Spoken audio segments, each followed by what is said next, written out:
Wow, that was bad. Hello. Let me get this out of here. Today we are going to be working on finishing the game. Or finishing one of the games that is in our... somebody in the stream said it right before. It's not the Wario game.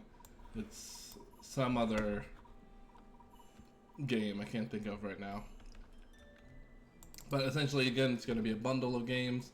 And one of the games in the bundle will be this one that we're about to finish, that I will show once... I don't know what the hell is happening here. Okay, there we go. Okay, and then let me just also pull this up over here. I keep meaning to prep this beforehand, but then I don't. And I suffer the consequences for it. Alright. Suffer the consequences sounds far more dramatic than it actually is. But nevertheless, let's see where we were last time we were working on the game. So this is a game that we're... Oh, nope. What the hell? This isn't even the scene. Oh, it is the scene, right? Because we're in Sanshade. Never mind. Okay, so yeah, this is the game. Number one is I'm going to take away the scores, because the scores aren't going to matter. It's essentially a race to finish. And yeah, it's essentially a race to finish. And so I'm going to take away the scores. We don't need the scores anymore. And just delete that. And there may be an issue with the code because I deleted those, so let me just check that real quick. Yep. And the reason for that is because we obviously are iterating on the score, but we're no longer doing that. I always have an issue, I don't know, psychologically. I'm like a code hoarder. I rarely want to throw away code or like just straight up delete it. I'd rather just comment it out, whatever is no longer useful. So that's what I'm gonna do. Wow, my desk is a mess. I was about to take a picture to advertise that I was doing the stream, but I'm not gonna do that.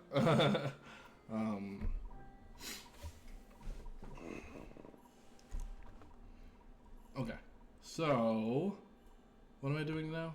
I commented those out, so let's just make sure that everything else is still working, that I commented those out.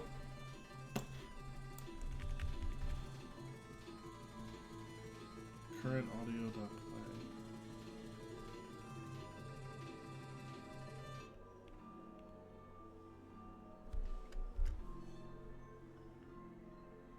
Play based on null instance. Okay. Let me see if there's something potentially simpler I can fix. I had the feedback from my kid. Let's see if I can pull that up. Okay, actually this goes directly in line with the feedback. Okay. So what we need to do is play this audio. Wow, I was hoping... Sorry,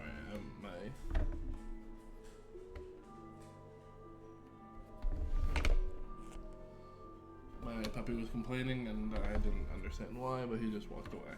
So I think he just wants attention. Unfortunately, I cannot give it right now, but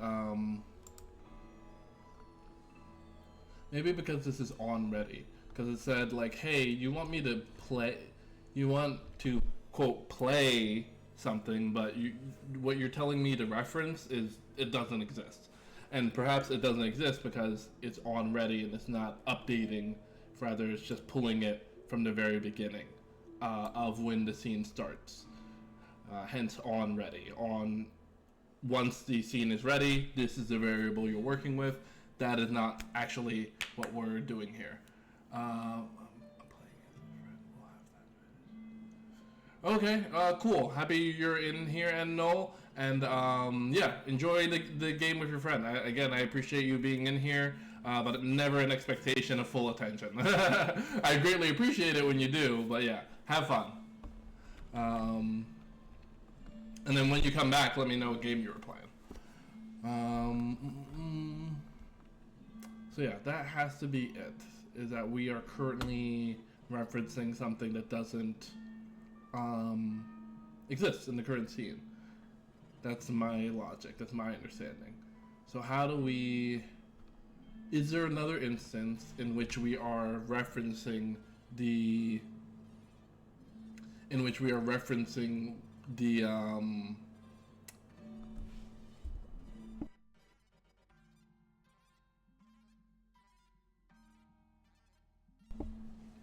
Is there another instance in our current code where we're referencing... What the heck?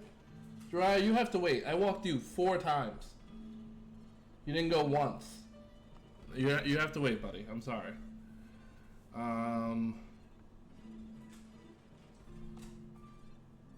Pardon, train of thought. Oh my god, this guy, man. Like, I've walked him 4 times today. Didn't go any of the times. Peed 10,000 times, didn't go any of the times. Now it's like, hey, I really need to go. What? No way. No way. Anyway, the question is there another instance in which we are referencing something that is being updated? The current letter is an example of that. So here we are getting the current letter and setting it equal to the child.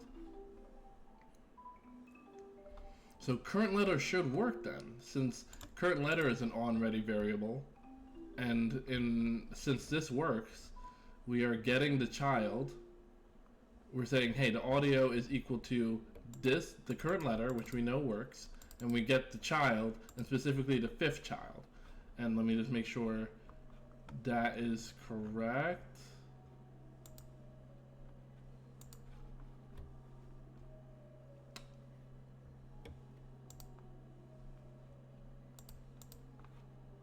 Specifically the 5th child.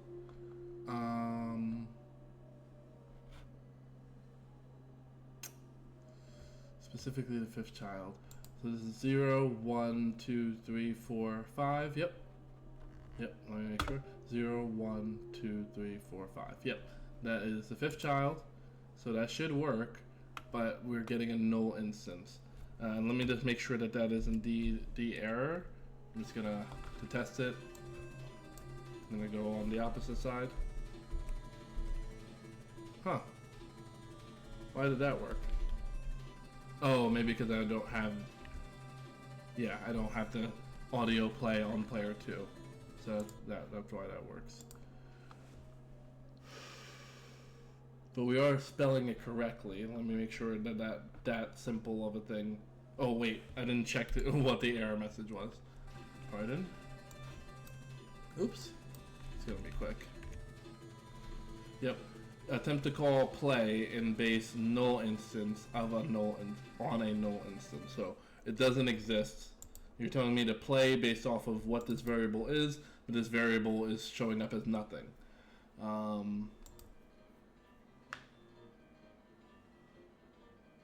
is that the case? Why is that the case? Well, I guess the first thing to just quickly test is, again, it won't be, yeah, I guess it would be onReady to see print current. Let's just see what we get if we also get a null instance in the, yep, right here. My face is unfortunately covering it. Let me minimize myself. How do I minimize myself? You know what, I'll just move the screen. You see that? Object null. So it's saying like, hey, nothing's there. You're trying to reference something that is not there, so.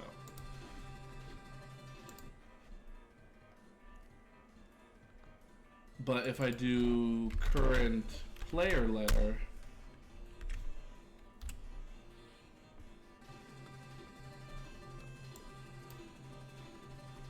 we do get something. We get letter A, rigid body, which makes total sense. I just don't understand why then. So what it must be is that I'm referencing the, what's it called? I'm referencing the audio incorrectly. That has to be it. Because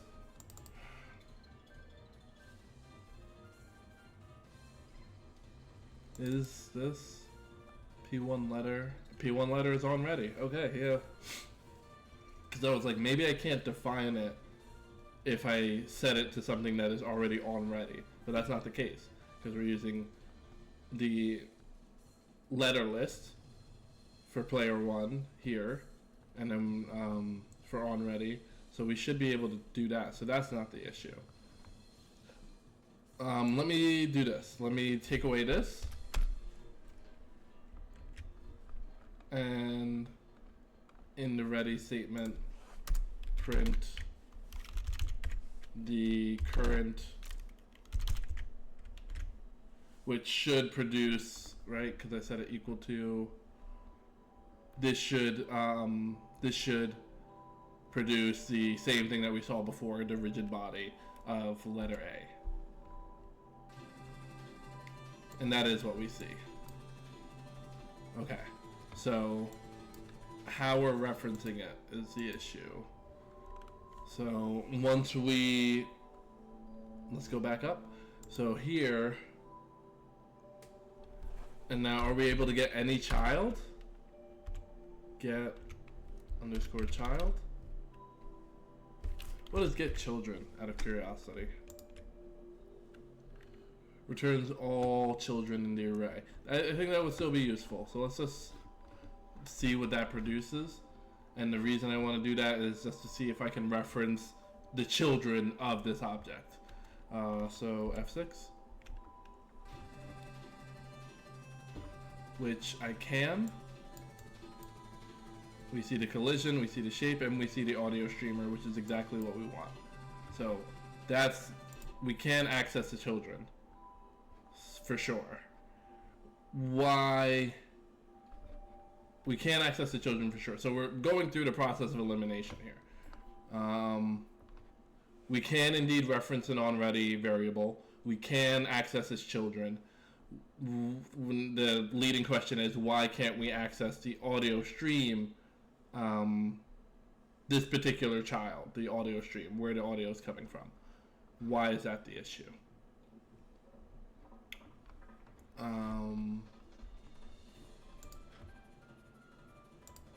So going back, we can, because we can access the children. So get child, and then which one, right? For shits and giggles, right? Let's get the first child, right?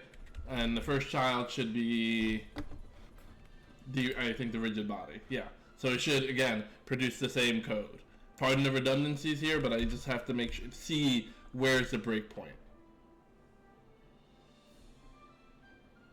I think I hit it, because this is what pops up. Oh, wait, sorry. I'm in the wrong thing. So, Control S to save, get out of letter A, because that's the scene I was playing. And now I can play this one. And get child 0, we actually get the collision shape. So that's interesting. I didn't think we would get the collision shape. I thought we would get the rigid body. Because if I go to here, and I said child 0, the very first one, but yet the very first one registers as the collision shape. So my guess is that child 5 doesn't exist. If this is 0, if this is registering as 0, that means that 0, 1, 2, 3, wait. Collision shape 2D.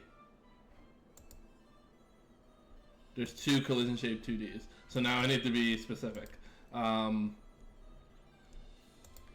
Collision shape 2, oh wait. Collision shape 2D, yep. And this is collision shape 2. So it is referencing this exact one. Good thing that they were slightly off. Bad naming convention practice.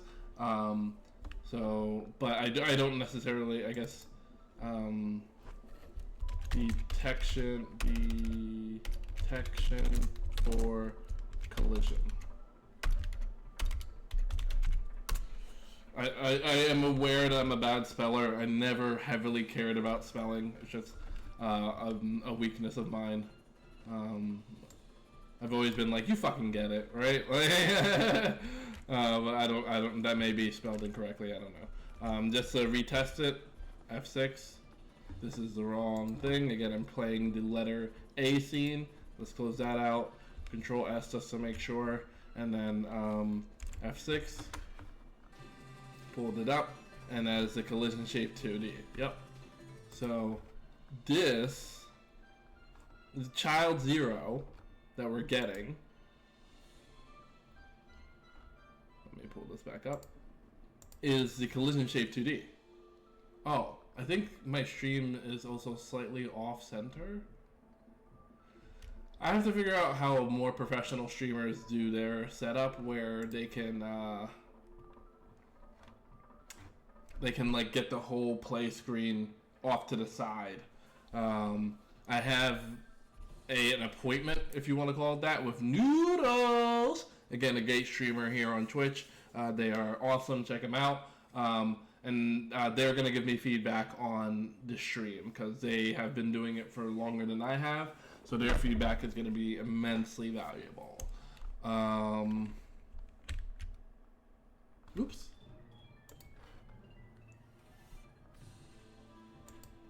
Just on the general setup of the stream. But let me see if I can fix this real quick. Let me see if I can fix how this is positioned a bit better.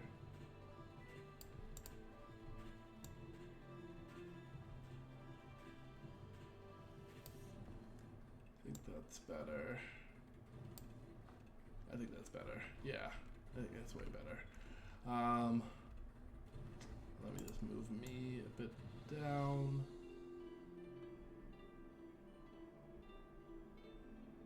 I think that works. Okay.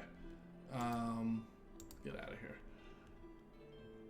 Yeah, that looks way better. Okay, cool. And then I'll work on the other stuff with Noodles. But for right now, where are we? Right, we can reference the first thing, and the first child that is being referenced is oddly not the parent, right? It's not rigid body, which I would interpret as 0. Oh, but it's get child, and this isn't a child, this is the parent. So the first child is 0. So that makes sense. Okay. I don't know if that made sense to you, but this is the parent of the scene, or the parent of the object that I'm referencing. It holds all of it. It all falls under that.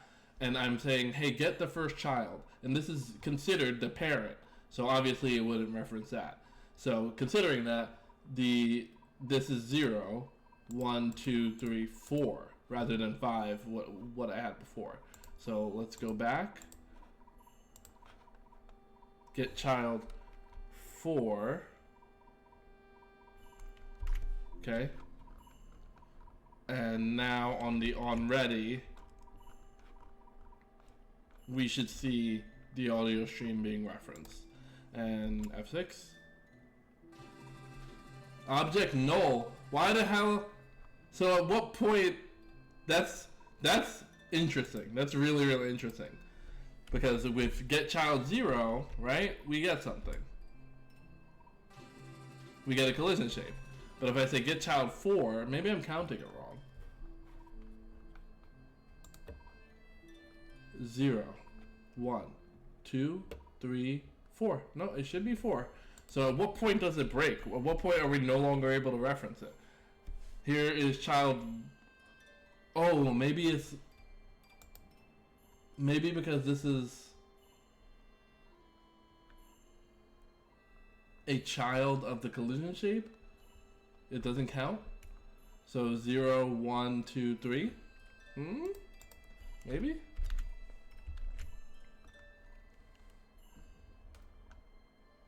Okay, let's see. Again, I am in the letter, so that is why we got a blank screen. Control S, get out of there, press it again. Object null. Object null. That's really interesting. Okay. So let's go with 2.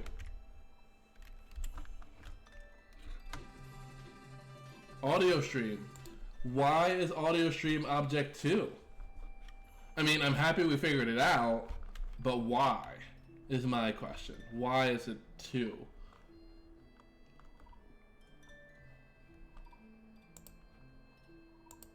Where's the letter folder? Here we go. They're saying it's object 2. Oh, wait. 0, 1, 2. Gotcha. Gotcha. 0, 1, 2. Okay, that makes more sense now. Alright, cool. So we figured that out. That's the value of the print statement. That's like the debugging tool that I have ever used is print. Like whenever some shit goes south, I know I can rely on the print statement to be like, okay, where is the breakpoint here? I know you can also like highlight these, but I'm not at the point where I can say stop here and this is where it's at. Like I needed to debug that that way. Perfectly logical why it would be that way. But cool. All right, we're good. So now that is we have it correctly referenced as 2. Now we can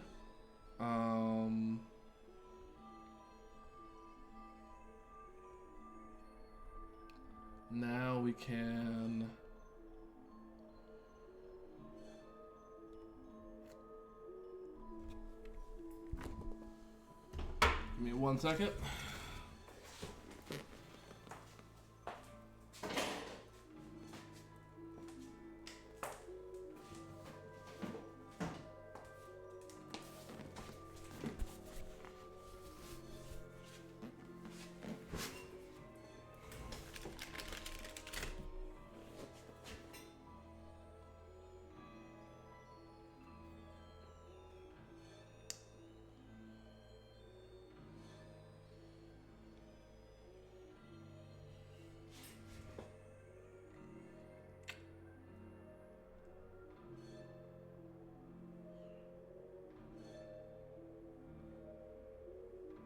Let me slow that down a little.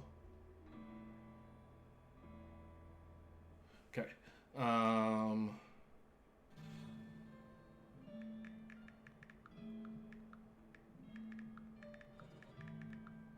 I just need the Twitch thingy, which I will send to myself. Give me a second. Oops.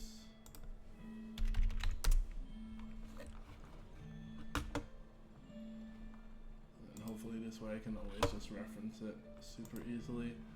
I am able to send stuff to myself, right? Should be able to.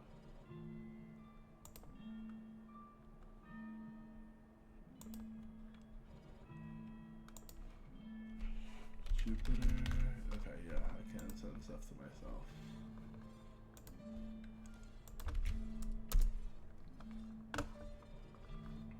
Okay.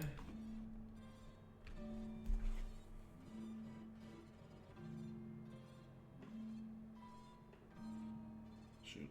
Okay, hold on. Give me 1 second, guys. Pardon.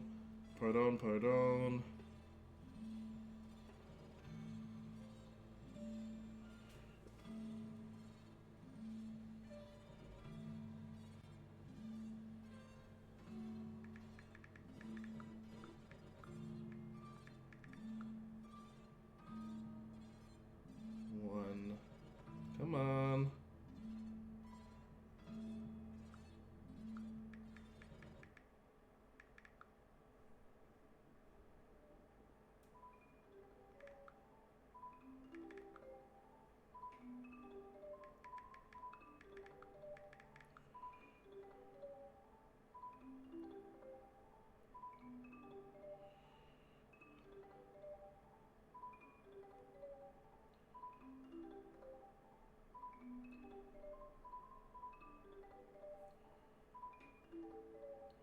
Okay. And we'll leave it at that. Okay, cool. Thank you for your patience while I did marketing, advertisement, blah, blah, blah. That stuff, you know. You gotta do it. If you don't cheer for yourself, who's gonna cheer for you, right?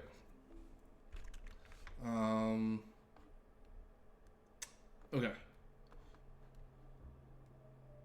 So, what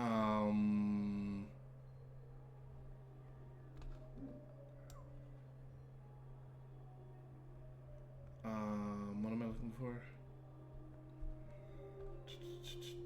All right. Where the player scores. Player 1 area score. Okay, the score increases. We commented out this code. We have the audio. Oh, this is where the audio should be playing. So current dot play.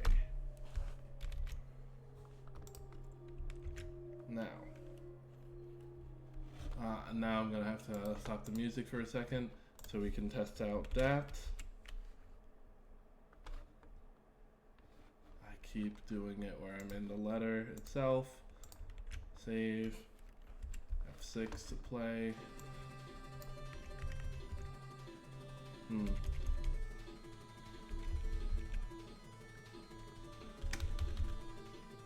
I think it is playing, but super quietly.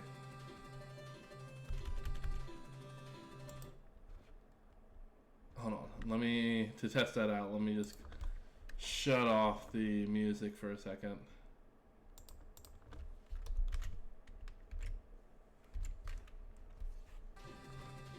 Oh, I thought that would shut off the music. Maybe it'll just shut it off for a singular. Maybe it won't repeat. Nope, it will repeat. Okay. Why then? Okay, so that also means that this code is useless. This isn't doing anything. So where is music?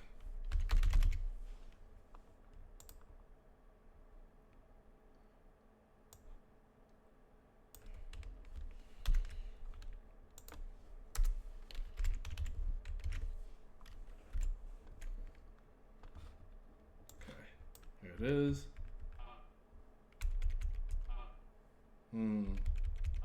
But it doesn't update. It just plays the first letter sound.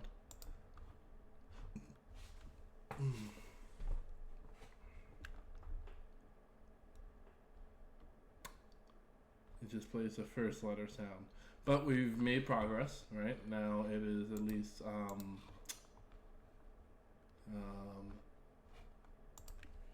slash report slash re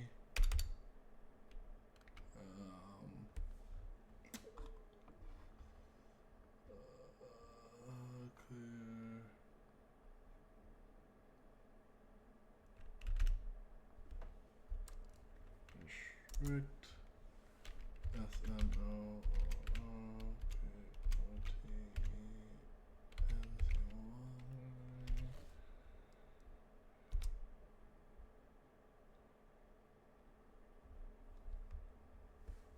Okay, it's restricted, but it's not removed. How do I delete that? Delete? I don't know. But we'll leave that be. The problem at hand is, again, it's only playing the first letter, and I did have to stop the music because we need to be able to listen out for the letter being played out. Which is also an issue, that the music is louder than the letter being played. So that's actually a pretty good point. So I need to decrease the volume of the game. So let's do that. The audio is here. Volume. Let's see. Let's say I have no idea what it should be. So I'm gonna just start with a stupid number like -6. That feels like a good number. Is it? I don't fucking know. But we'll find out together. And now I do need the music to play so I can test that out, because you should be able to hear the music and hear the letter. So let's do that. Bam. Control K for to uncomment or comment code out, and then F6. Okay. I think you can hear it better, but not super well. And if I were to scale it as far as how loud the music is versus the sound, I would say it's at least double, and bare minimum double. So let's say 3 times as loud. So let's multiply the -6 by 3. That's 3, 6, 9, 12, 15, 18. So -18.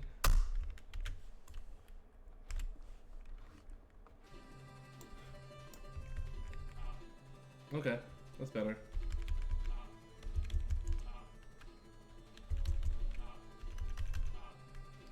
But a little bit too quiet. So let's do -16. Oh, I said, oh, whoa. I spilled coffee on my freaking keyboard, and since then it has not been cooperative. So negative, what was it? 3, 6, 9, 12, 15, 18. -18 is a little bit too quiet. Let's reduce it by 2. So that's going to bring us to -14. Bam. Okay.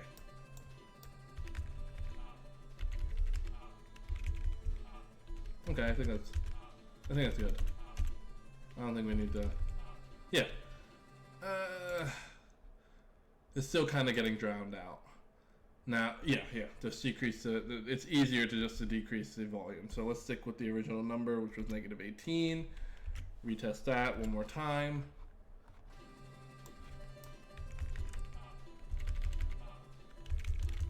Yeah. Okay. I think that's pretty good. -20.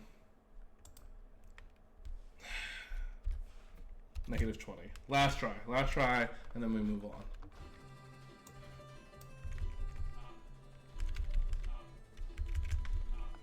I think that's as good as I'm gonna get it for now. So let's keep that as is. We have that there, and now we need the that's the thing with switching focuses, is sometimes you forget what the fuck you were working on. Obviously, I need the letter to change. We hear the first. We hear the first letter. That's fine. Is this also lopsided?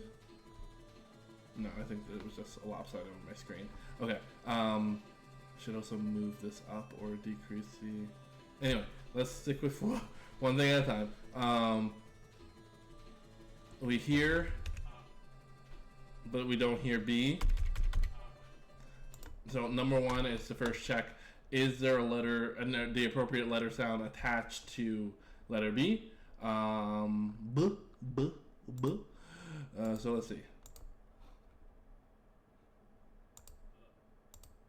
That's so quiet. Maybe we should also increase the letter sound or the volume by, let's say, I don't know. We have to do it for all of the letters, so that's going to be a bit of a pain in the ass. Let me see if I can do it this way. Don't save. Let me see if I can do it this way. Let me see if it will let me highlight all of these. Nope, because it only registers it as a scene, so therefore it's not going to let me do it. So I would have to hand do it one by one. Or I could do it in code and reference the volume setting and set it there. I don't know. Let's leave it as is, because I don't want to, as Noel can speak to, I have a tendency to overcomplicate actions. So I don't want to get it overcomplicated. We don't need to do it that way, so let's not do it that way. Let's just leave it as is, and if anything, we'll just decrease the volume of the background music, so maybe the sound of the letter becomes more prominent. The current issue at hand is that we only, and let me go back to where we have this playing, we only get the first letter. Okay, we don't get any alternative letters afterwards. So, to resolve that, I need to put it in plain English. I need to update the letter sound that happens. So that way it keeps current. So the current letter, node, get child. Right, because this, what I'm currently referencing, only references the very first child, which is the letter A. But what I need... howdy, Endel. I am up to... I'll just quickly demonstrate. So faintly, and now I think I should make the background music quieter, but we hear the first letter sound, but it doesn't update. It just sticks with the first letter, which makes sense because of how we're referencing it.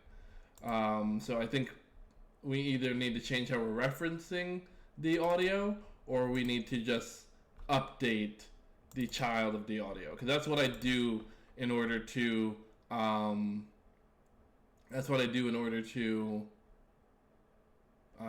get new letters, is that I have essentially a counter that ticks up, but I don't know. Also, what were you playing with your buddy? Oh, excuse me. I know people have been loving Marvel Rivals, I think is the name of the game. I played a little bit of it, but I have not really gotten heavy into it at all. Not that I think there's anything necessarily wrong with the game, I just have not really gotten into it.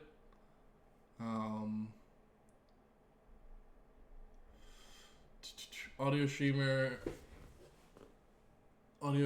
player, can you change the audio file it's playing?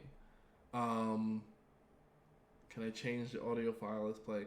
The audio file, yeah, I'm pretty sure yes.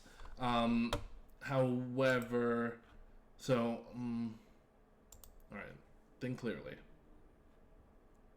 So currently, the way that we get the audio file is by referencing the letter, in this case, letter A, and then we get the audio streamer, and then we play the audio associated with that particular letter that's attached to the letter. In order to change the audio file, and maybe I just change how I'm referencing it in general. In order to change the audio file, what I thought to do was to just so each letter has its own audio stream, and you play that one. Correct. Yep. So A has A, B has B, so on and so forth. They all have their own individual audio streamer, and they play the sound associated with it. So yeah. So that is how I have it currently set up. We could switch it up if it would be easier, but that's how I currently have it set up. Yeah. So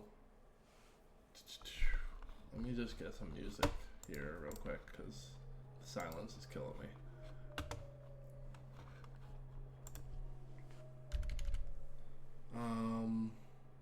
So yeah, that's how we currently have it set up.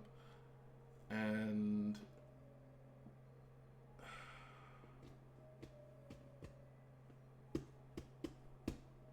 I want to... Oh, Warhammer 40k Dark Tide. Oh, Dark Tide though. That one I don't know. I know this is a brief tangent, and I have a bad habit of tangents, but let me just quickly check that out, because I have 2 Warhammer games. One was Space Marine. Oh wait, yeah, Space Marine 2, which I did not get heavy into. I had a friend that I was playing with, but then they bowed out, so I essentially bowed out of the game. And then I have Rogue Trader, which I do love. I just currently feel guilty whenever I play it, because I basically feel guilty whenever I play any game, because it's like, well, you could probably be making a game right now, right? But I don't think I've heard of this one. It came out only a couple years ago, Um,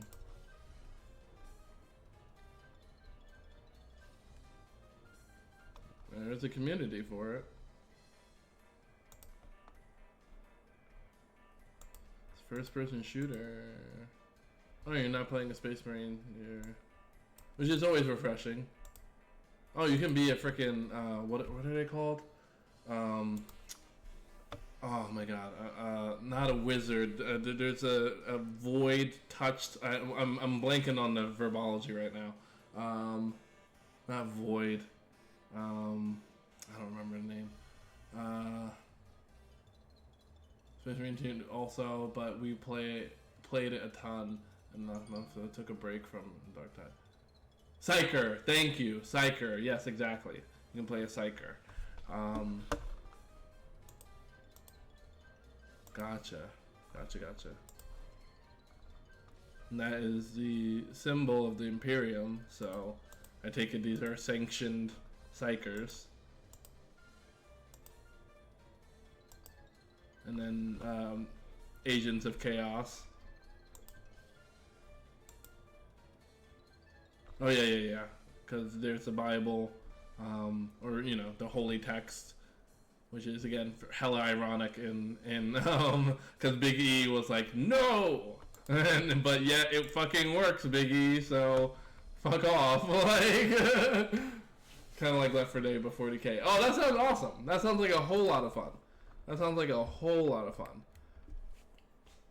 Yeah. I was really good with playing games with friends when I was in college, but then afterwards I just had so much guilt around it. But whenever I would play video games by myself, I had no guilt. When I play video games with other, I feel guilty. It's stupid, inherently. Especially as somebody that wants to be a game developer. Shouldn't feel guilty for playing games. But yeah. Well, that sounds awesome. Yeah, it sounds like a ton of fun. Should play Guilt, wasting time. Yeah, I just feel like I should be I feel like I should be, you know, because I'm currently studying, so that way I can pass this CPTS, which through the Hack the Boss, so my hacking certification that my job that I consult for is gracious enough to give me time to study for. So I feel like I should be studying for that, or I should be working on game development. I don't think it's necessarily a waste of time. I just because I'm healthy enough to acknowledge the value in relaxation and enjoyment, but I'm also not healthy enough to fully dissociate and be like, you know, that grind mentality. For better or worse, it is deeply rooted in me. And there are times that it is for the best, and times that it is for the worst.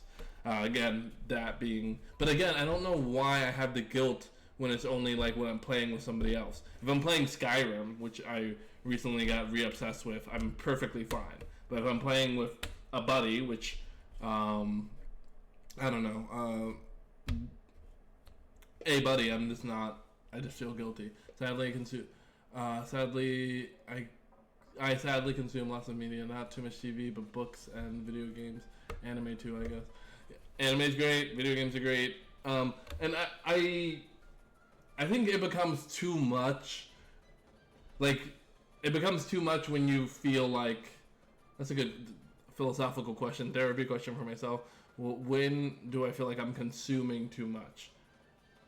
I think when it ultimately distracts from what you really want to do or what you feel like you really should be doing. That's when you hit the too much point. Like, I'll have a relaxed day where I'm on Instagram and YouTube all day, but I feel no guilt about it because it's purposeful. I am deliberately choosing to waste the day by just enjoyment. But yeah, I mean, I think overconsumption is a big thing with the modern era, and I think that's how, you know, the 1%, Jeff Bezos, what is that weird looking guy from Facebook / Instagram, like, that's what they want essentially, is for you to consume. Classic addiction issues: too much of anything where it drives you from what you feel you should be doing. Exactly.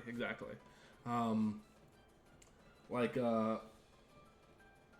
I forgot who said it, but when I was like during a therapy session, it was like, whenever you feel like you would be embarrassed if the truth of how much or where you do something, when the truth of your actions come to light, and you would feel ashamed. That's when it's like, okay, you have a problem. But if it's like, I don't know. I'm not monetized, so I guess I could say this. If it's like, I feel no guilt for watching pornography, but it's like I was watching pornography in the grocery store, and I feel guilty about, like, that's when it's like, watching pornography at your home, doing your own sexual thing, that's fine. But when it becomes pornography at the grocery store, it's like, should you be like, you should feel ashamed about that, like. And sorry, I don't do Instagram. Closest to social media I do is Discord. Yeah, no problem. No problem. I started Instagram just for the sake of advertising game development. I was on Facebook for a while, and then I completely stopped it, and then I was like, well, now I need to do Instagram, because that's what everybody, well, not everybody, like, you can do it on Blue Sky, Twitter, whatever, but I found that I was able to actually keep up with Instagram. Like, I liked it, so that's it. But yeah, I think you're better off just not doing any of the social medias if you don't have to, right? I think the only real reason that you should is for advertisement and education purposes. I do have a Blue Sky account also, but I don't check it very often. Yeah. Again, Blue Sky I started just for. Oh, I should have posted this on Blue Sky. I guess I'll do that now.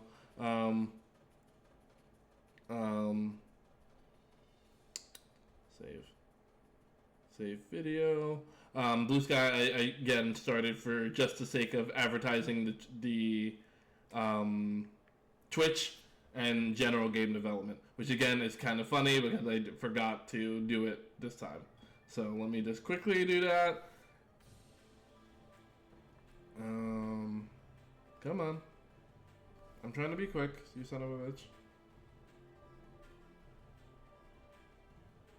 I just took a... Oh, it can only do photos, it won't let you do videos? Oh, you just have to click another button for it. That's interesting. Alright, no big deal. Oh, that's not what I want. Pardon while I do this. Damn it. That's the original, but not the... Alright, whatever.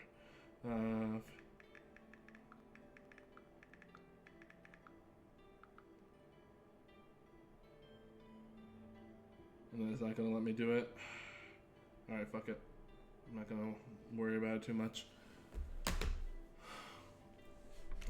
Yeah. So again, I have a Blue Sky account, but I rarely use it because it's one of those things where I can easily, similar to Twitter, I can easily get into a rabbit hole, and then I'm like, no, and it starts to use me from there. Should I search you there? There are also, there are really so many social networks. I assume there are tools to post on many at the same time. Yeah, I'm sure there are. I'm sure there is, truly. I just don't know what they are. Because I'm more of a consumer than a creator, as of right now. I would love to switch that up, but I'm sure there is. I have somebody that stopped by the stream yesterday? No. Tuesday? I think it was Tuesday. Noodles. Noodles is a streamer. They have been streaming for way longer than I have, and have a successful community and things like that. So I am gonna have them consult, if you will, in regards to Twitch getting this whole thing cleaned up, and then also just how to do all this stuff better, because while they are not as consistent as they used to be, they are successful. In my eyes, a successful streamer. And then the way I define a successful streamer is somebody that has a good community that supports them, that is consistently there, and I think that's really it. They're consistently there and they support them. Case in point, they helped Noodles pay for the tickets to DreamCon, which I don't know if you know what that is, But let me just pull that up really quick. I should also eventually buy the tickets for DreamCon, but I have yet to do so. DreamCon. Oh, that's not. Oh yeah, it is. So it's like an anime convention. Oh, nice. Okay. Cool. You do. Which. Sorry, give me 1 second. But yeah. They were able to get their tickets funded through Twitch, through their supporters. So they are able to. I think they paid for either the tickets or the plane ride. I don't remember which one, but they were able to pay for something toward this trip, thanks to the community. So that's super cool. You know, I strive for it one day, but as of right now, the way I see it is, I need to be a better streamer and game developer. So, but yeah. Really cool. So Noodles will consult me eventually, and I think I talked to them about this earlier today. Let me not get distracted. All right. Anyway, so yeah,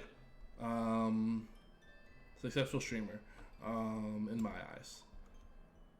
You can get anything paid for. I in the very beginning of my streaming career, one of the things I would always say is, like, if I could get somebody to pay for a cup of coffee, I'm a success. Like, that's how I treat it. Like, you were willing to spend any money toward me is incredible.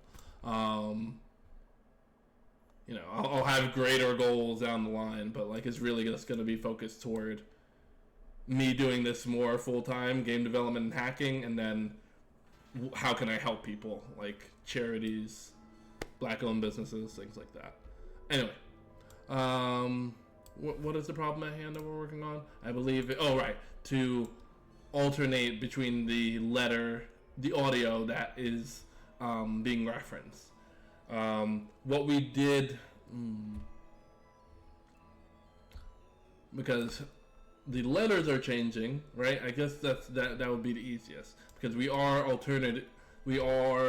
iterating on the letters that are shown. So how are we doing that, and can we mimic that same methodology or code to change the audio? That's my initial thought. Just, again, trying to be, you know, and know, like, you're a big, you're really good at seeing the simple path through it, and which is immensely valuable. That's one of the things I really admired about Richard Pryor. Richard Pryor is great, but that's not who I'm thinking about. Richard Pryor, who the hell am I thinking of? Richard Feynman, the physicist, is his emphasis on simple solutions, like addressing complex problems through simplicity. I think that's like genius, essentially. So to be able to do that, I think is an element of genius within you, to be able to see, like, here's a simple solution to this. That way I don't have to reinvent the wheel or put in so much effort. I can just, seeing the simple path is beautiful to me. Simplicity is true understanding, in my eyes. Anyway, so to speak on that, how are we changing the letter? Okay, letter counter. That's how we're doing it. So where is letter counter? Here's there. And then we use the letter counter here, and we use the letter counter here. Okay, so we have a function called update letter. Okay, so I guess we would create a function called update. You say that it works for the first letter? Yes, it does work for the first letter. To, again, show that real quick, because I get to question yourself and my understanding. We hear the game, and then I'm gonna make the music way quieter because I can barely hear it, and I know largely that's because the audio is way too low, but I'm not gonna change it. I feel like it would be simpler just to change the background music. -30 for, and there's too many negatives there. Again, I dropped coffee on my keyboard, so that kind of screwed me up. -30. So let's try that. It does not feel like the audio changed. Alright, let's make this a stupid number just to make sure it is changing. -100. -80 is the maximum it can go to. Okay, yeah, okay. So negative 80 is dead quiet, so we need, let's say, half of that, which is negative 40.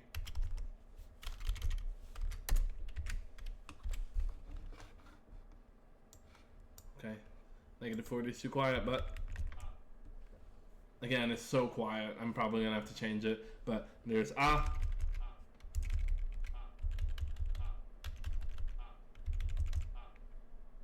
Again, you can only hear the first letter, because that's the only one that we're referencing currently. It's the first letter, but we're not changing it. So, so I believe that we'll just need to, yeah, only hearing the first one, exactly. So I believe what we'll need to do is switch. Can you just comment the play on the background? Yeah, I could have to just take it out completely. But I wanted, it was a point I had made earlier in the stream. I want background music, so if the audio is too, if the background music is too loud, I do need to address that eventually. So I might as well address it now. Now. Negative 30.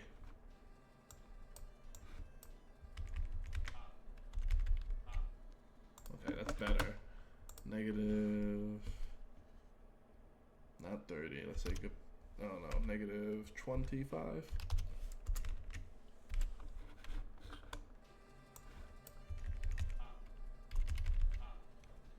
Okay. Negative 29. Last bit. Yeah, I think that's better. Alright, so where are you playing the audio in the code? I am playing the audio. Where is it? And I think I'm just gonna need a function to update the just like I'm updating the letter. I'll create an audio to update the sound. But where am I playing it? When we score, here we go, right here. Here is where I'm playing it. We play it once we score, and we also increase the letter counter, which changes the letter that we're on, and we are referencing the audio by referencing the current letter and specifically the second child within that letter to be able to play the audio. Oh, you are doing it on Get Ready? I don't think so. Oh, you mean this one? Yes, yes, I am. I don't think I can not do it on Ready, but let me just check. Wouldn't that be nice if it was that simple? I don't know if I can.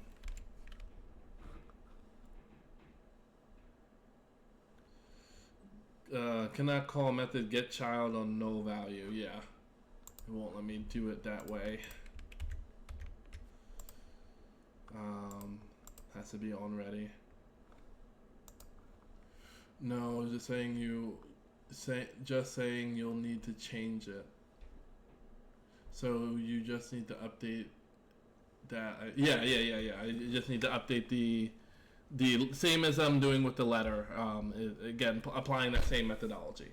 But yeah, this I think stays the same because I am using onReady for the other two letters just fine, no issue.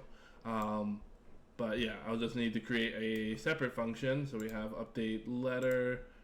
We'll just create a function called update underscore p1 update underscore p1 underscore sound.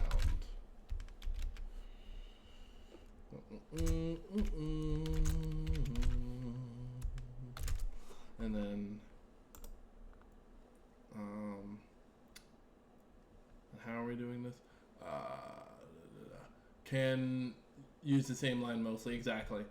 Current audio is equal to The code you put in, I think, is the same as how I'm referencing it. Current player audio 1 is equal to current. Yeah, that's how I'm referencing it. No. Yeah.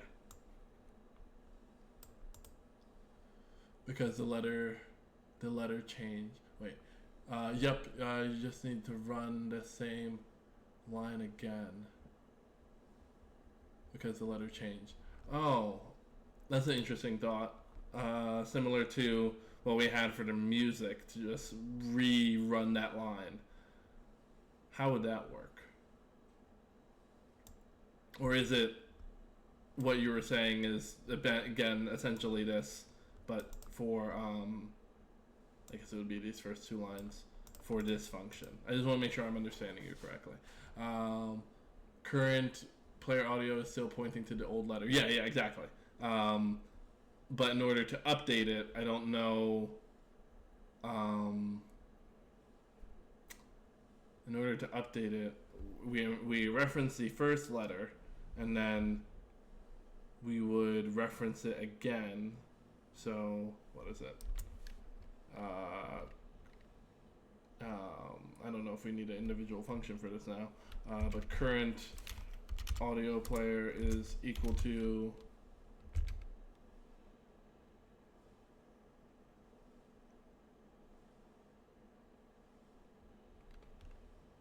itself.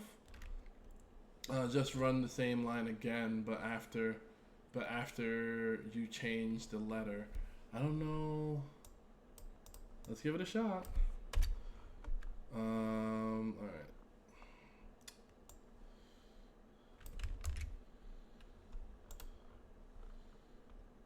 Let's see.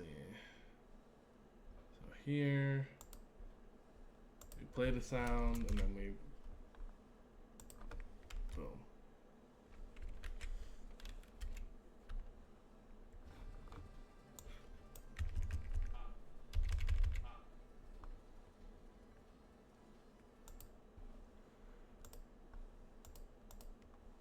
The current audio set to the current letter. Get the child to.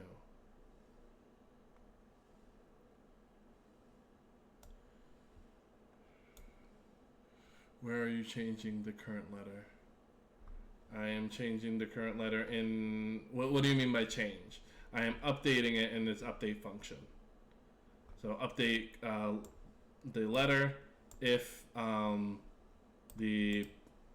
if there is a letter essentially in the player list, then we set the current letter to equal the next child in the list.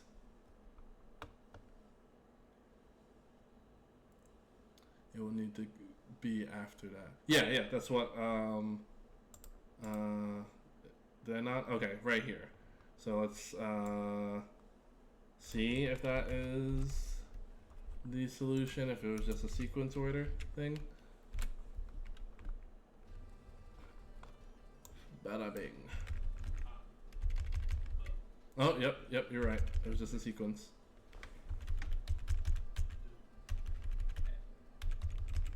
Yep. Okay, cool. Okay, cool. So cool. We didn't need to create a whole new function for that. The solution was just to reassign it after the letter is updated. Okay. So reassignment. I wonder if then I can, no, let's not even think about that. All right. So cool. We're good with that one. Where is current letter 2? Current letter 2. Same thing. Oh no. Current audio. I need current. Did I create an audio for number 2? Years of hobby coding. Well, again, I'm learning from your years of hobby coding, so I am grateful for that. I have a couple years in it, but I also when I first started game development and coding, I was doing a bunch of different things. Was I still in college? No, it was right after graduation I got into coding. A little after graduation of college, I got into coding, and then I and then and then I spent years being like distracted by a bunch of different things. I had like 2 jobs. I was helping I was the CTO of one of my buddy's companies. I don't know. I don't think they're still running. I'm 90% sure they're not still running. But yeah, it was a card game. I helped him with that. Amazon not Amazon shipping. Amazon shipping is a bitch to pay for, but Amazon storage is a huge bitch to pay for. Just FYI. That was one of the things that led to the company's downfall. Is we were not selling enough units to justify the cost of storage, and then that before we could properly pull out the product, we were just killed on that cost, and it really, and then we switched to a digital model, blah blah blah. But yeah, that's JLore. All of that to say, that my first years of coding, it was not my main focus. I was like an entrepreneur. Many people say GDScript is like Python, but I don't feel that it is. Many things are more like C++, like the error about referencing null values. Your variables on the current letter is really just a pointer. Yeah, I've never programmed in C or C++. I have done C# when I was doing game development within Unity. It's been a long time since I've done that. So yeah, I did do C#, but I did not do C++ or C. It was recommended to me by a elder programmer to do that because it creates good programming habits. But Godot is at its core written in C++. Gotcha. Okay. So I guess those same values, like you're saying, is translates. But yeah, again, thank you, and Noel, as always, for your years of experience to me. And that's why I'll reiterate like what you taught me is like, okay, cool, we solved the problem, but how do we solve the problem? We didn't have to create an update function. We just needed to reassign the value once the letter was updated. But then so is Python. Oh, is Python written in C++? I did not know that. Cool. I did not. I don't even know how programming languages work, to be honest. I just know assembly is like the lowest version of programming. Not lowest as in lowest value, but like most connected to the computer. But aside from that, I don't know anything. But yeah, you're a bit older, so I greatly appreciate your you're helping expedite my learning with your experience. So cool. So again, we solved that problem by reassigning the value once the letter was updated. So we'll just do the same thing for player 2. I don't think I created this. I did not. Okay. I did not. At on ready variable current. Am I spelling current right? Whatever. I'm not going to question it right now. Player underscore 2 underscore audio is equal to current. Current underscore. Doing a lot of work for no reason. Dot get child. And we're getting the second child. And then we're gonna just update this. So boom. Once we score. Update letter. Boom boom. Cool. Yeah, okay, cool. And then we'll just make sure that that works for both sides.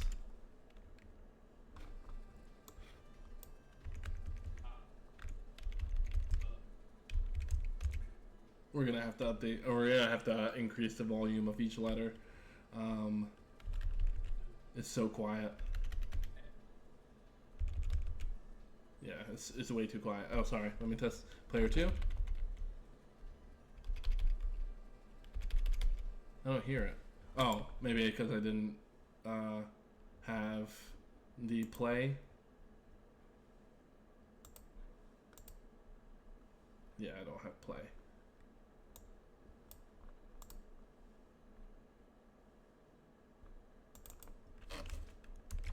And that's, where do we have that? After the counter goes up.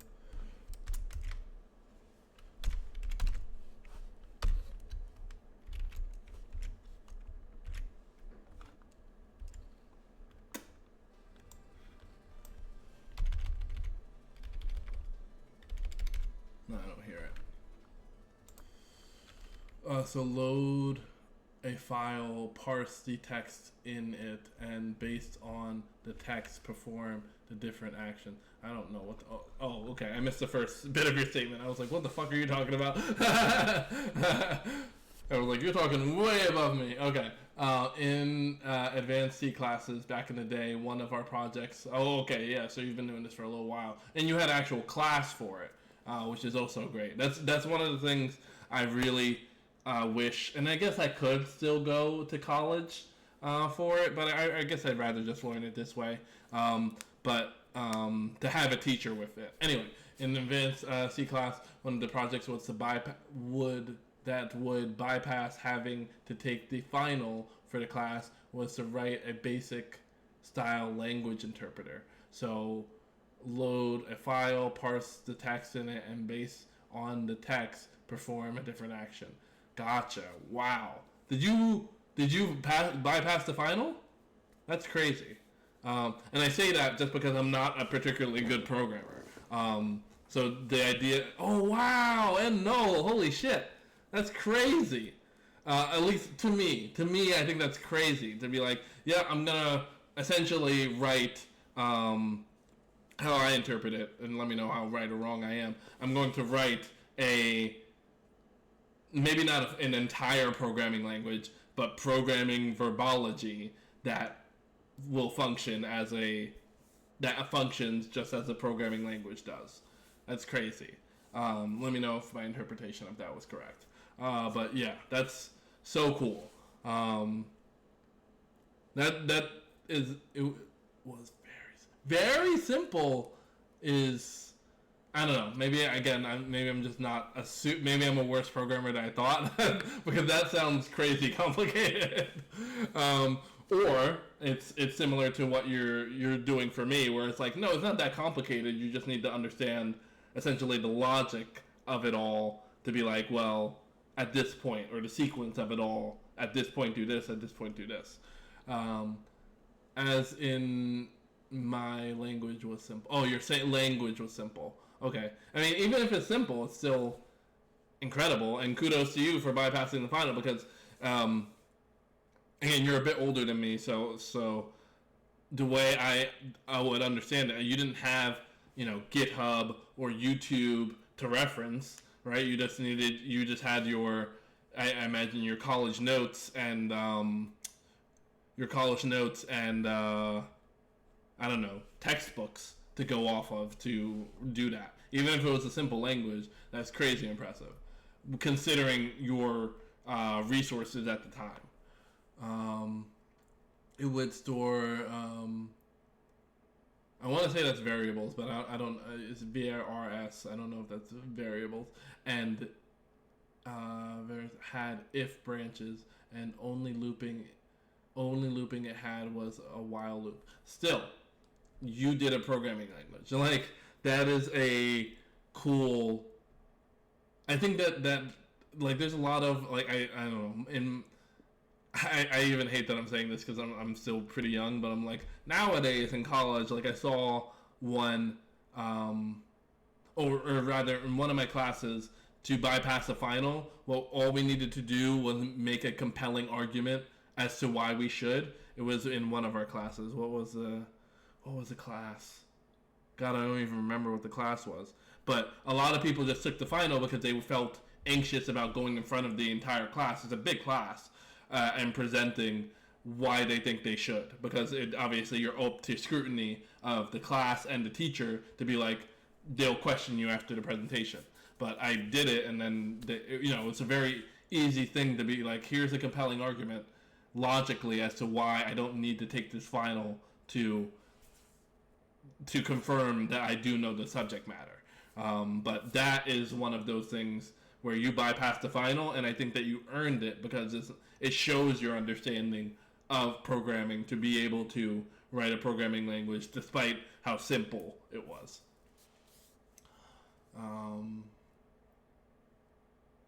Yeah. Oh, the music stopped. Oh, the music stopped. Oh, no, the music stopped. Why did it stop? Why did it stop?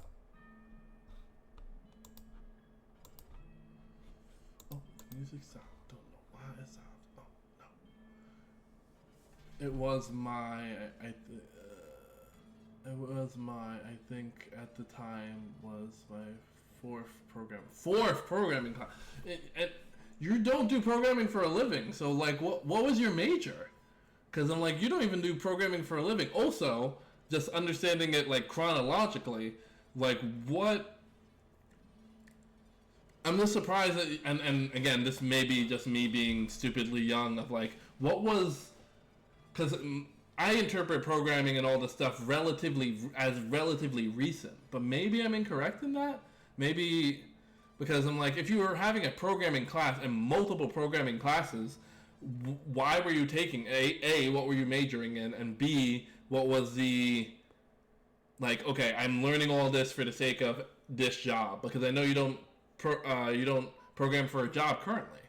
That's one issue that killed my tech life. There was one issue that killed my tech life. .com crash. I heard of the .com crash. I'm not gonna lie and be like, I understood it. I don't know. It was, hold on.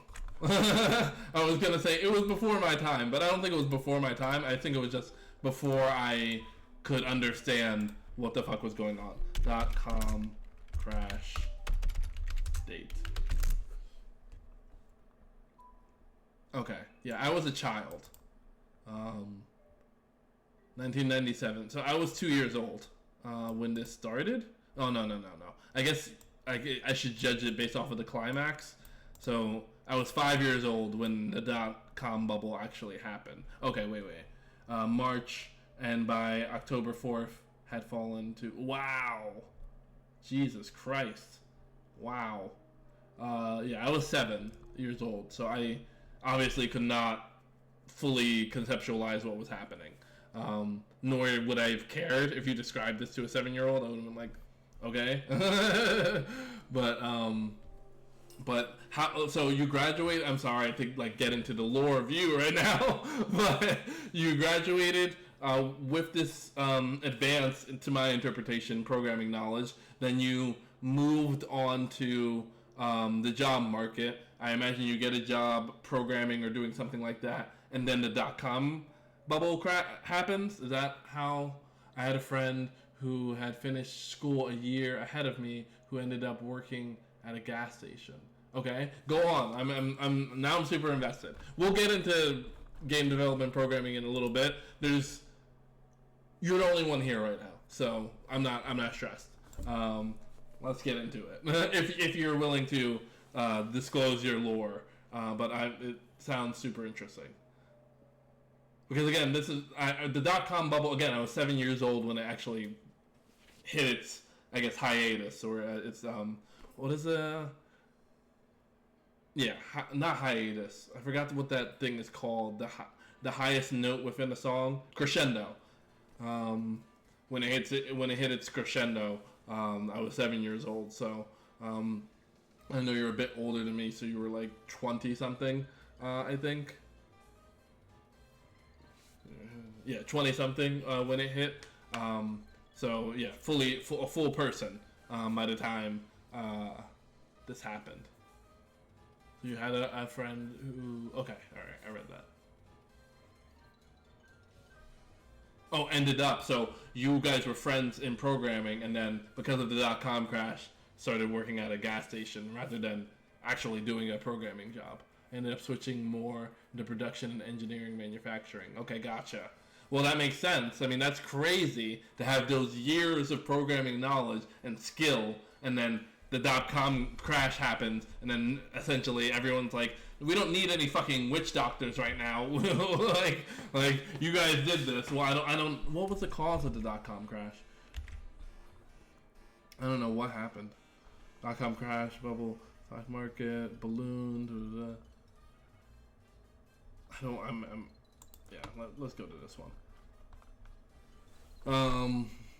Equates to evaluation, estimate, bull market, the value of the equity, growth period, technology demand, the crash follow. So okay, but what happened? Okay, key takeaways.com bubble was get out of here. Was a rapid rise of U.S. technology stock and grew exponentially during the dot-com.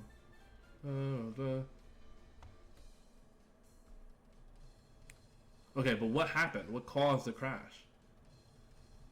Sorry, let me read your comment, because now, and I'm sorry for the white screen of death that you're looking at right now. I worked in manufacturing for about 10 years. There, finally got to switch to the IT. Okay, gotcha. Well, that makes sense. Again, you're a fully grown person. I don't know. Maybe you have a wife. Maybe you have a kid by this point. If that's your traditional prerogative, and then so it makes sense that you would be like, okay, I need a good job. And even if you don't have a wife and kids, it's just like, I need a good job. I just went to college for. I don't know if it was as bad as it was when I graduated, but thousands of dollars in debt. So I need to get a good job. I didn't go to college for no reason. Go into engineering and manufacturing, 10 years of it, which is wild, and then switching back into IT. No kid, do have a wife. Also, school bills to deal with. Right, exactly. School bills, yeah. Gotcha. Yeah. So yeah, that makes sense. I mean, even if you don't have kids, you have a wife that you want to be able to take out on dates and support, and be the provider. So yeah, that makes sense. Yeah, that's a scary position to be in. But I am now reaping all of that knowledge from your programming years, and you're pointing out just simple but profound. I would say fundamental programming things that I'm like skipping. Of like, hey, don't forget about sequence, right? That's how we just solved for that problem. A very simple thing of just reassigning the value once it started. A very simple thing, and I know it consciously, but it's such a fundamental thing that you have ingrained in you that you were like, why don't you just do this? When I was going to create a whole other function to do it. It was was just really had to get an IT job when I was finished with school. Yeah, gotcha. Okay. But I mean, the motivation for that is high because it's like I have school debt. I can't just sit on my ass and just everything's hunky dory and like you gotta.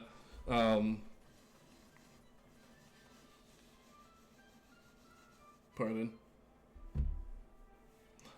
Sorry. But yeah, you can't just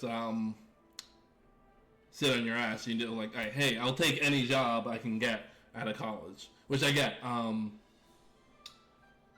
Brief lore about me is I originally wanted to be a senator, and then I interned for a senator, and then I was like, oh, I don't want to be a senator. Senators are largely spending most of their time doing very little as far as helping the people, from my experience, doing very little time helping the people, and spending most of their time getting money so they can run again, right? They're spending the bulk of their time getting funds so they can run again and get into the same position, and then so essentially 10% of what you do is actually helping or trying to help people, but most of the time it's just making sure that you keep this job, which I was like, I don't want to do that. And then I went into lobbying, or I interned with a lobbyist, and I was like, I don't want to do this. And then I ended up getting an HR job because that was what I could get at the time. 10% seems high. Yeah, maybe it was. Maybe it was. It was high, but again, most of the time was just spent just trying to get reelected, and I was just like, this is dumb. And he was like, well, this is a game. If you want to be a senator, you're gonna have to spend a lot of your time gathering funds and making speeches so you can keep your position. And I'm like, so I'm just most of my life would then be spent trying to keep my job. And I guess that is everybody's job, but that's stupid. I am essentially getting a bunch of good American people's money so that way I can just keep my job. Like, I was just like, that is stupid. And fundamentally, your job is stupid. Like, your job is stupid. So little of your job is actually help or trying to help people. Maybe 10% was high, but yeah, I only interned with them for, maybe 3 months or something like that. I know it was the summer, and I was just like, this is dumb. And then I saw a lobbyist, and I was like, your job seems way more fun. And it is way more fun. It was just ethically yucky, which, again, I went into politics. I wanted to be a senator because I wanted to help people, and then I was like, I want to be a lobbyist so I can help people. And I was like, these people aren't helping people. So what the fuck? Like, I was so disheartened after experiencing what it is to be a senator and experiencing what it is to be a lobbyist. And granted, maybe there are good senators that are able to help more, and maybe there are good lobbyists that are able to help more. But my experience said this is an overall yucky environment. You don't want to be involved in politics.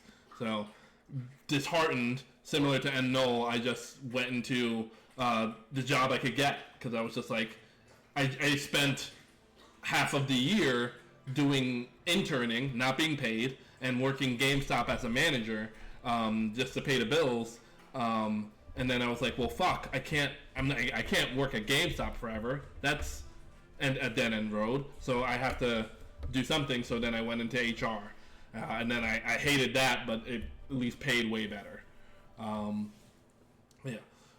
As of the .com crash, well, the internet was going to be huge. Everyone saw it. So there were a ton of venture capitalists that went to the new systems, the web sites. The problem was that it wouldn't amount to much anytime soon. Most of them were just dreams. Oh, okay, so just dreams with no real way to make money. So this reminds me of something I actually experienced, but like just because my parents were too open with me, of the housing crash. Where you're just like, haha, here's a bunch of money, and it's like, stop lending money to people that shouldn't have it. Like, they need they needed a solid plan to go with their website. You need solid income to support this house. You can't just fucking give people money willy-nilly. But yeah, so okay, gotcha. That's what happened. You're pushing out a bunch of money. It also kind of reminds me more modernly of the Bitcoin era, where everybody, I mean, I know Bitcoin's still a thing, but that's what it kind of reminds me of, is like the Bitcoin era of everybody's investing in all these different types of cryptocurrency without any real fucking goal of where this is going. And then, you know, I know personally a bunch of my buddies that lost thousands of dollars, some of them their life savings, on Bitcoin, and I never got involved with it because I was like, this doesn't make any sense to me, and I know you're making money on it right now, but it doesn't make any sense to me, so I'm not going to do it. And then, you know, they not penniless, but they lost a lot of money, way too much money. So the money dried up, and the capitalists realized that they weren't going to get their money back anytime soon. Yeah, again, it sounds like the housing market crash, if at all, and very time soon. More than half of the tech would... Okay, gotcha. This also kind of reminds me of, you know, there was a huge boom of tech jobs during the pandemic, and then huge firings, where, like, I used to work with a team of like 6 people, and then after COVID ended, that team of 6 people became 2. Me and one other person. So yeah, that kind of reminds me of that too. But the tech world learned their lesson and would never. Yeah. I would hope so. I would hope they would learn their lesson from that. Again, and even I wouldn't even call like the cryptocurrency. I mean, I know cryptocurrency is fundamentally based on good technology, like not traceability and stuff like that, but No, never mind. Because I'm like, now I'm thinking like, oh well, video games companies are constantly investing in shit that they should not be investing in. I mean, so many people. Oh, you were joking. I'm sorry. Yeah, my bad. I it's hard to interpret sarcasm through it. So I was like, yeah, exactly. And then I was like, oh no, wait, no, they're still really fucking up left and right. Just even talking about the video game industry and like live services and all that shit. So sorry, I didn't see that you were joking at first. Modern text is just snake oil sales. Yeah. One of my biggest qualms with like the people I work with now is that some of the people that I know make way more money than me have stupid jobs of selling things that shouldn't be sold, and I'm then assigned jobs of making things, programming, and I'm primarily work in testing. I work with programmers to like sometimes review code and things like that, and try to debug if something's going wrong and where I think it's going wrong, or work with the client to determine what the feature should be versus what it currently is, and then write up a user story for that, blah blah blah. But yeah, it's crazy, and I'm not a huge fan of it. I don't like that there's so much, like you're saying, like snake oil salesman-esque behavior. Like there's so much, I don't know, like, how do I describe? Like you're not helping people. You're selling shit that shouldn't be sold. You're selling stuff that doesn't make sense to be bought. Like no one's gaining anything from this. But yeah. And again, I'm sorry it took me a little while to realize you were joking on that. Initially I went like optimistic, and I was like, yeah, everything's great now, and then we're doing this, and I was like, what about video games? What about, I mean, cryptocurrency is based off of technology, but also people, engineers and stuff are making this stuff to sell it to fucking yuppies who believe in this. Jobs where you manage people tend to make the most money. Yeah. From what I've seen, so many people oversell what they can actually do. I know tons of world tech constantly BS. Yes, exactly. I know one person in particular. Obviously, I'm not going to say their name. I do need to make up a name for the sake of this example. I'm going to call them Flipper. This is a Flipper Zero. I know one particular person I worked with. His name is Flipper. And Flipper would join meetings where we're actually working, right? We're discussing the user story. We're discussing what we're going to release. We're discussing, hey, do we think we can release all of these features within this sprint? Why or why not? How much can I actually realistically test? Have we test for edge cases? Blah, blah, blah. And Flipper would join these meetings, not say a word, and then just report up to somebody that was higher than me, or is higher than me, and tell them what we were doing, which we could have done, right? We could just write up and give an update of what we're doing, because one day he shared his screen and just was essentially taking notes on everything that we were talking about. We could have done that. Any speech to texting could have done that, and then just sent it up, and that was his job. And I pulled him aside one day out of curiosity, and I was like, how much do you make? And he said $170,000. And I was like, why do you make, I don't know, 1, 2, 3, 4, 5, 6, 7, 8, 9, 10? Yeah, 10. I don't know why I needed to do the math. $10,000 more than I do. Or, sorry. Is that right? No, not 10,000. $100,000 more dollars than I do. Why do you make $100,000 more dollars than I do? And I'm actually working. You show up into a meeting, don't say a fucking word, type up what we're talking about, send it up, and you're paid $100,000 more than I do? Crazy. And I remember him pulling me aside, and he was like, listen, man, there's way more money in like managing, doing project management. You should get into that if you really want the money. And I was like, here's my problem is I want to work. I don't want a job that's stupid. I want a job where it's like I'm actually doing something. I'm actually contributing to society. I'm actually using my brain. I'm not just fucking doing something that somebody exactly, and no, that an AI could do. An AI could speech to text this whole thing, plug that whole thing in, summarize these key points, and send it up to a manager. An AI could do that. But for some fucking reason, you're paid $100,000 more than me. Crazy. Crazy. And I mean, I make decent money. I'm not mad at how much I make at all. Like, I'm able to support my family, or my kid. I was at one point able to support my ex. But yeah, like the fact that you make way more money than me and all you do is summarize what actual people doing the work are doing is utterly insane. Utterly and completely insane. And I never like snitched him out or anything like that to be like, oh, Flipper is not doing as much work as me or anything like that. It's just like, whatever, make your money. But I hate that. I hate that with a passion. And he should get replaced with AI. And I don't know if he still has a job to this day. I have no idea. I just stopped caring. He stopped showing up to meetings, but yeah.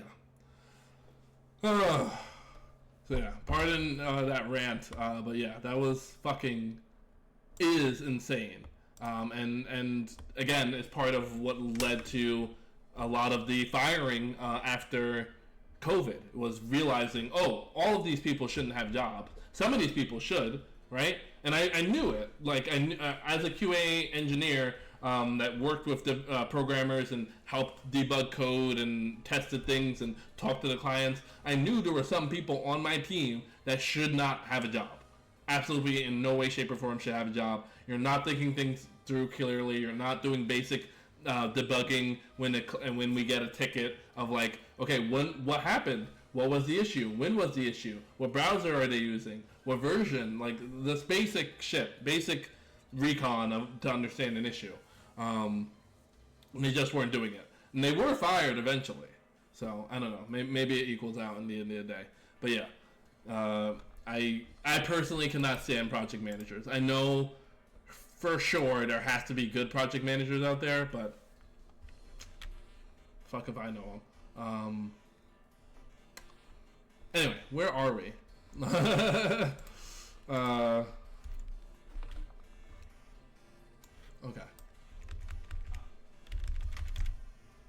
Okay, we don't hear the letters for these. NOP did not have it, so let me just make sure, number one, basic debugging, that NOP have the sound attached. Nope. N does not have a sound attached. Let's see if O does.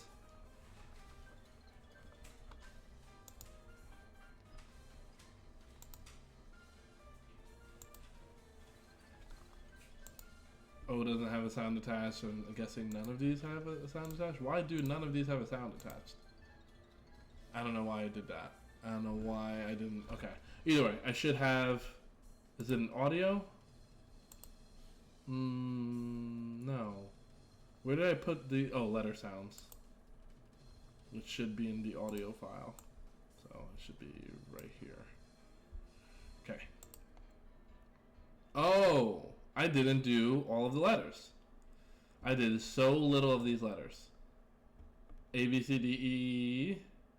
I don't know what the fuck happened to F, or G, or H, or I. What the hell? What the fuck was I doing? Oops, indeed. What the fuck was I doing? Like, I don't know why I skipped all these. I don't. Okay, hold on. Now I'm curious. Do I? Let me pause the music real quick.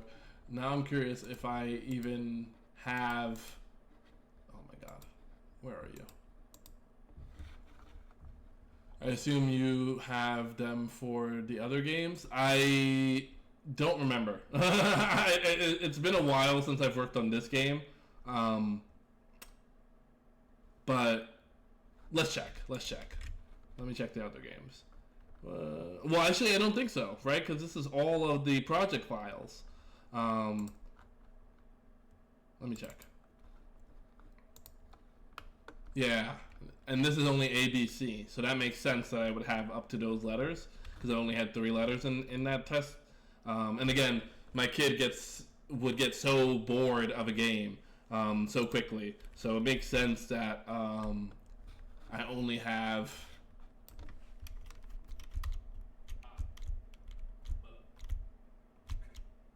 Yeah, 3 letters in here. So I think I just need to redo the audio for all of this. Okay, so that's the Flappy Bird game. What was the other game I made? Ladder. Yep. This is not the right one. This one.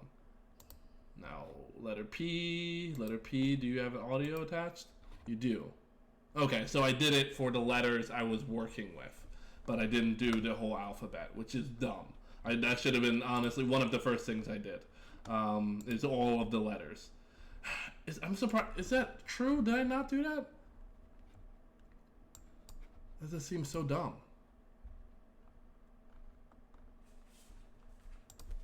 Letter. Okay, no.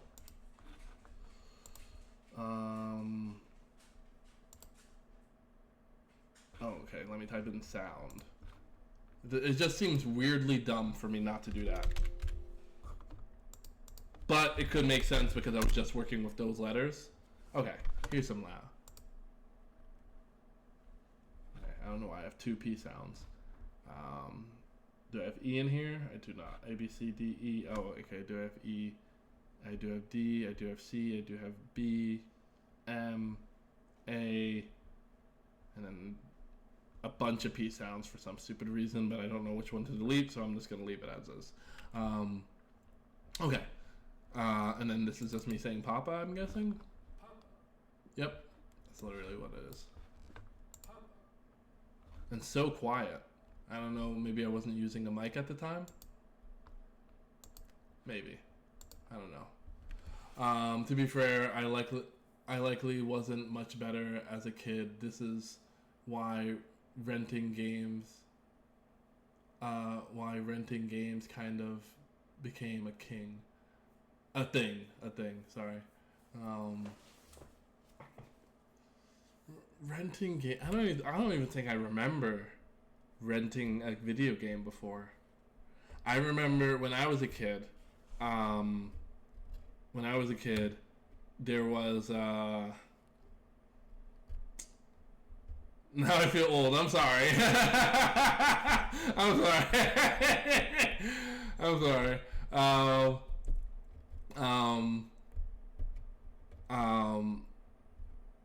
When I was a kid, I do remember when I wanted a video game, my mom would only let me get a video game if it was $10.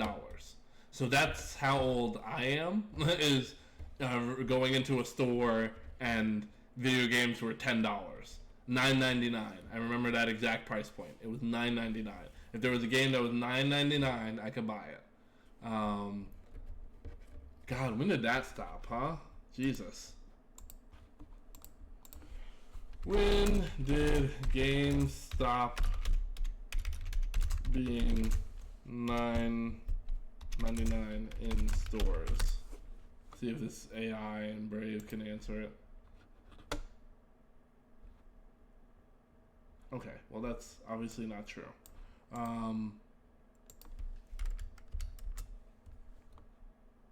Whatever.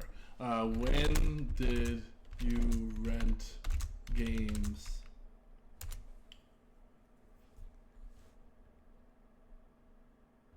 I remember renting, the only thing I vividly remember as far as renting something from Blockbuster was there was a Jackie Chan movie where he had a tuxedo that did all of the like fighting for him, and I remember renting that at Blockbuster.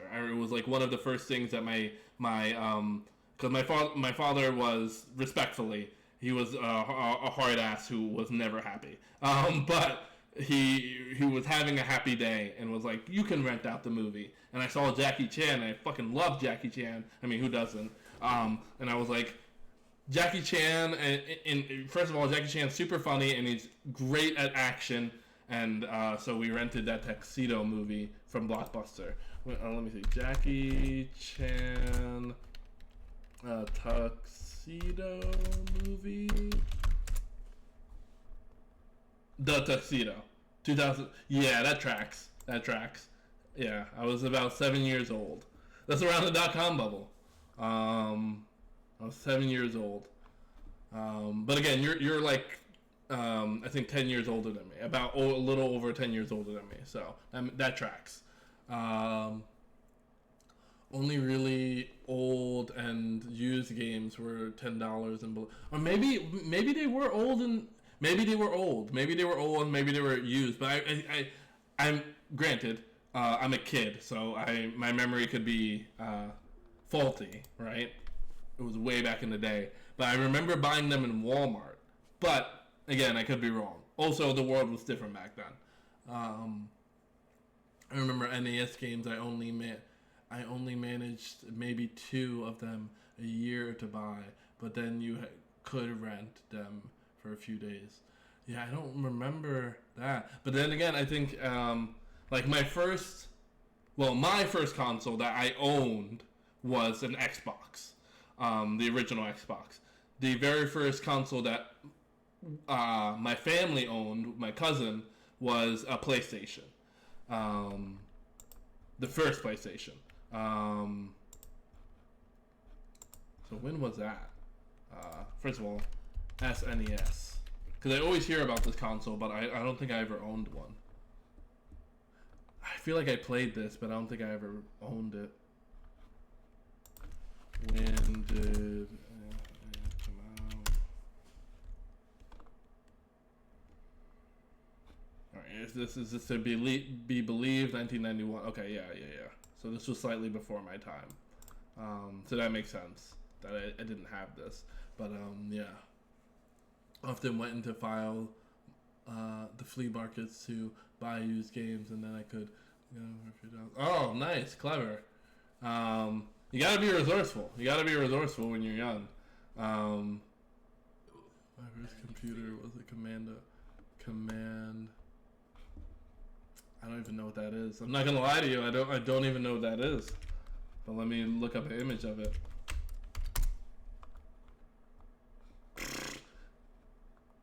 This looks like, and I'm sorry. I'm sorry if this is in any way, shape, or form insulting.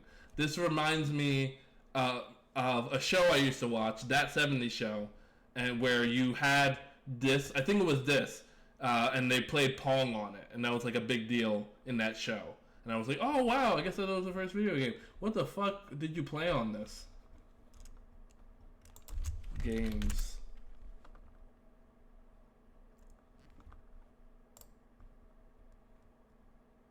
Okay, this is not gonna give me a good view because I just want to like.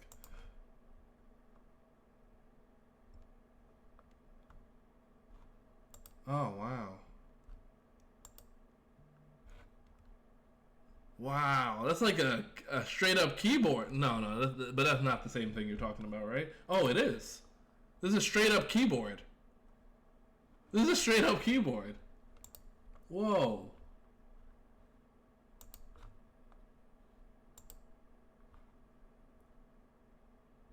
It shows I clicked some of these. I don't know any of these games though.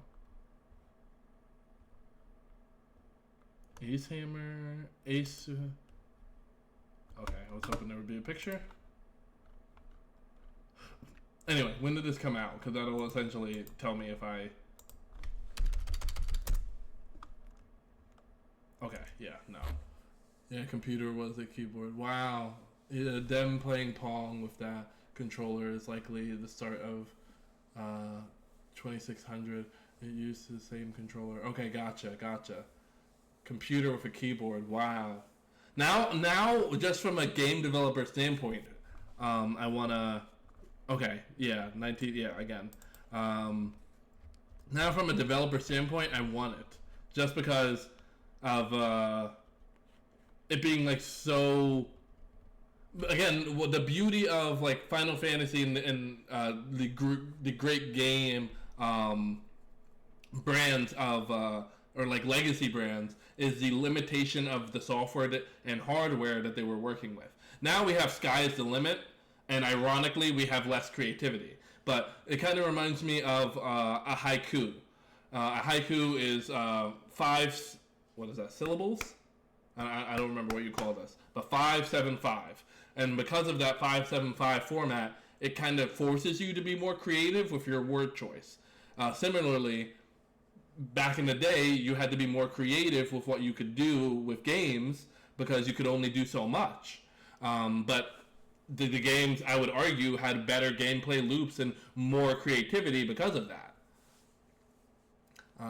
It had a built-in basic interpreter. Oddly, people still make games. Really? Who's making games for this? There is a ton of fan games. Most play on an emulator. An emulator makes total sense. Still making a game for this? Now that sounds like a awesome. Hold on. I'm sure it already exists. Game Jam. Yep, of course it exists. Wow. Yeah, again, the oh wow, look at that. Wow. How far we've come as far as graphics and you know, like, well, I mean, granted, what is this, 1984, so it's been like 1, 2, 3, 4, 40 years. Okay, so that makes sense. Never mind, I take that back. But still, it's crazy how gaming in a 40-year time span, relatively short, 40 years is relatively short. How much has changed? I'm surprised there's not an actual game jam for these. Let me Google this really quick. Google game jam, top game jams tagged with Commander. Oh, the original Castlevania was on this? Reimagined port of I did not know the original Castlevania was on this God, what are we even talking about? Commander 64. Commander? Did I get that right? Commodore, sorry. It was built on basic. Oh yeah, it was Commander Commodore 64. Not because of 64 bits. It was 64K memory. Wow. Wow. Wow. Wow. That's so crazy, man. Because again, like, this was your first Commodore 64 was your first, and again, my first was an Xbox. Like, leaps and bounds difference as far as graphical fidelity, memory, all of that stuff is crazy. Leaps and bounds crazy. I remember when I was a kid, I think it was on the SNES.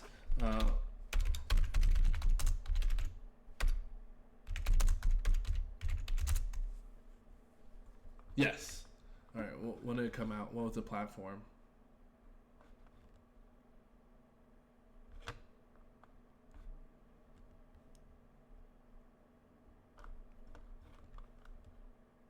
I don't remember what the platform was, but this I remember playing vividly with my cousins, and we talked about how crazy the graphics were. Which, I mean, realistically, I mean, they're using not mocap, but they were using like frames of real people. Super amazingly creative. Kudos to Ed Boon and the team for doing that. But I remember us being like, games are never gonna get better than this, and now, you know, modern day Mortal Kombat is incredible fidelity where you can see the sweat glisten off of fucking what's his name, Johnny Cage's abs. Like, it was on the yes, yeah, SNES, yeah. I remember because that was a cartridge, and I remember us blowing on the cartridge. Why, in retrospect, we even got this game from adults is, I don't want to say crazy because, again, it's a very formidable memory to me. I loved playing this with my cousins. But crazy. Oh my god. Wow. You're just really giving me appreciation for how far we've come. And then, I mean, we've come so far, and then here's the game. Where is it?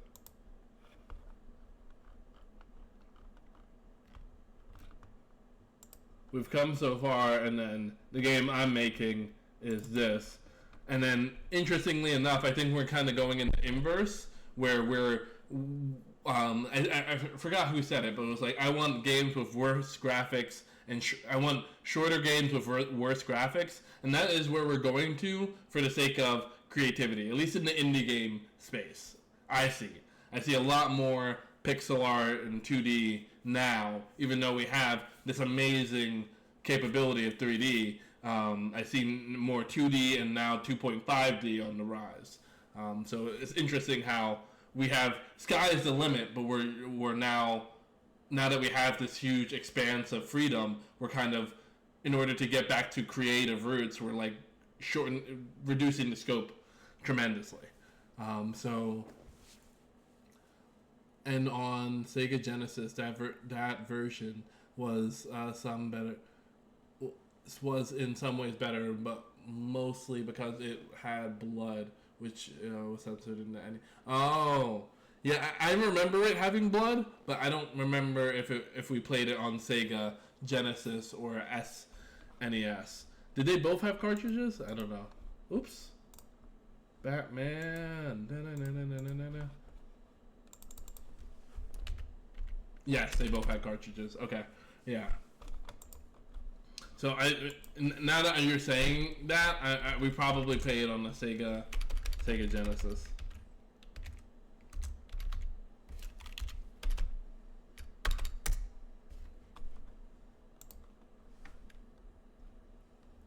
Yeah, this feels like what we were playing on more than the other one. Yeah. Or when did this come out? That'll basically tell me. Because, I mean, nobody, it's not like we inherited it. Like, we were the only kids. And I'm a first generation child. Like, my parents and the older generation are all just came to America. So I don't see any of them. I don't remember any adults ever playing any video games. So they had to have bought this for us. So maybe it was that they bought it and it was... okay, either way, it was before any of us were born. I mean, it was also in the arcade. In fact, home versions were ports of the arcade version. Oh, I did not know that. I do remember when I was... And this is we're going down the nostalgic path, which is 100% fine. We'll get back to game development in a second. But I remember when I was a kid, my first date I ever had. I want to say I was in high school. Maybe I was in high school or middle. No, I was probably in middle school. I went with this girl named Brittany, who I was super nervous to go on a date with. And obviously she was also super nervous because she invited a bunch of her friends. But then when we went to the date, we went to see a movie, and then right afterwards we went to a pizzeria where I tipped them way too much because I didn't understand how you're supposed to tip.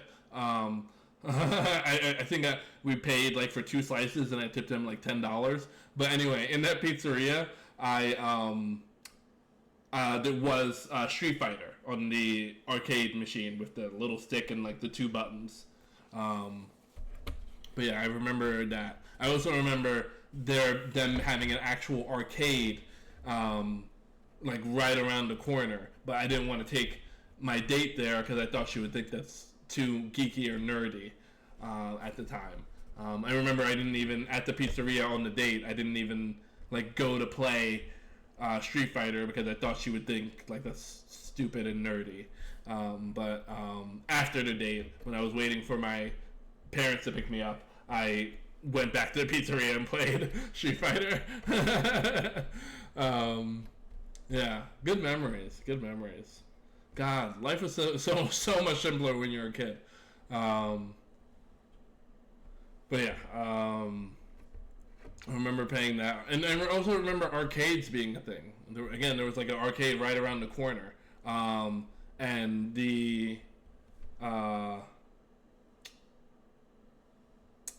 yeah, I remember loving that arcade. But then I remember, like, most recently, I moved here.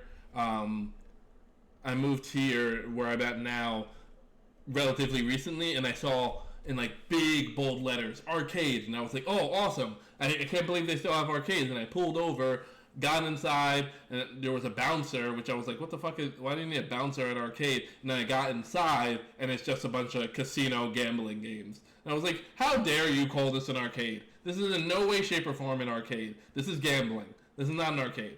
Arcades are fun games, not gambling bullshit. Anyway, depends on the girl. Some are totally into games. Others find it super turn off. Yeah, I'm sure she would have found it as a turn off. I have dated 2 girls in my life that were one girl, one woman. No, they were both girls when I met them. So I've dated 2 girls. One when I was 18, one when I was 16. No, one when I was 19, one when I was 16. And those were the only 2 girls that were into video games and cool with it. All the other girls I've ever dated, it's a huge turn off. It's not attractive. The saving grace that they would always point out is like, well, you're smart and I've always been into sports, so like, and you have a nice body. But anytime I would talk about video games or anime, they would just completely shut off. Even most recently, when I was dating, there was only one person that I dated that was into it. All of the rest of the girls, complete turn off, did not like it, which sucks. Because I know there's girls that like anime and nerdy shit. I guess they're just not into me. I can't attract them. I don't know what the fuck it is, but I can't find those girls. I would love to find those girls. You met your wife at... Son of a bitch, and no... What the fuck? That's the dream scenario. Meeting your wife at a convention is hella cool. That's so cool. Cheat code, man. Cheat codes. I love it. That's crazy cool. That is crazy cool. What was the convention? Was it a Comic-Con?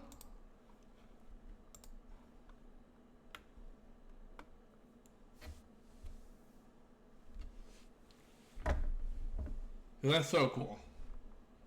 While you do that, there was another bit of feedback that my daughter gave me that's going to be super simple, which is just changing the pull strength. So I'm going to reduce it by 5. See how that works. Comic-Con wasn't even actually a thing yet. Oh, wow. Jesus, when was Comic-Con a thing? Comic-Con, it feels like video games to me. Of like, they have always been there. What are you talking about? Comic-Con. Or I should say first Comic-Con. Nuh-uh. 1964? They were around when you were... If this is accurate. I don't know if that's accurate. Well, let me look up a thing. Brief history of Comic-Con. When did it come out? Just give me a straightforward answer.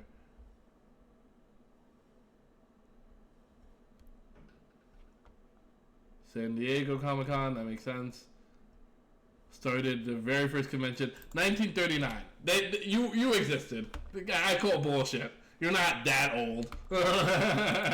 If that is true. If 1939 is accurate. That's before the Second World War. Get the hell out of here.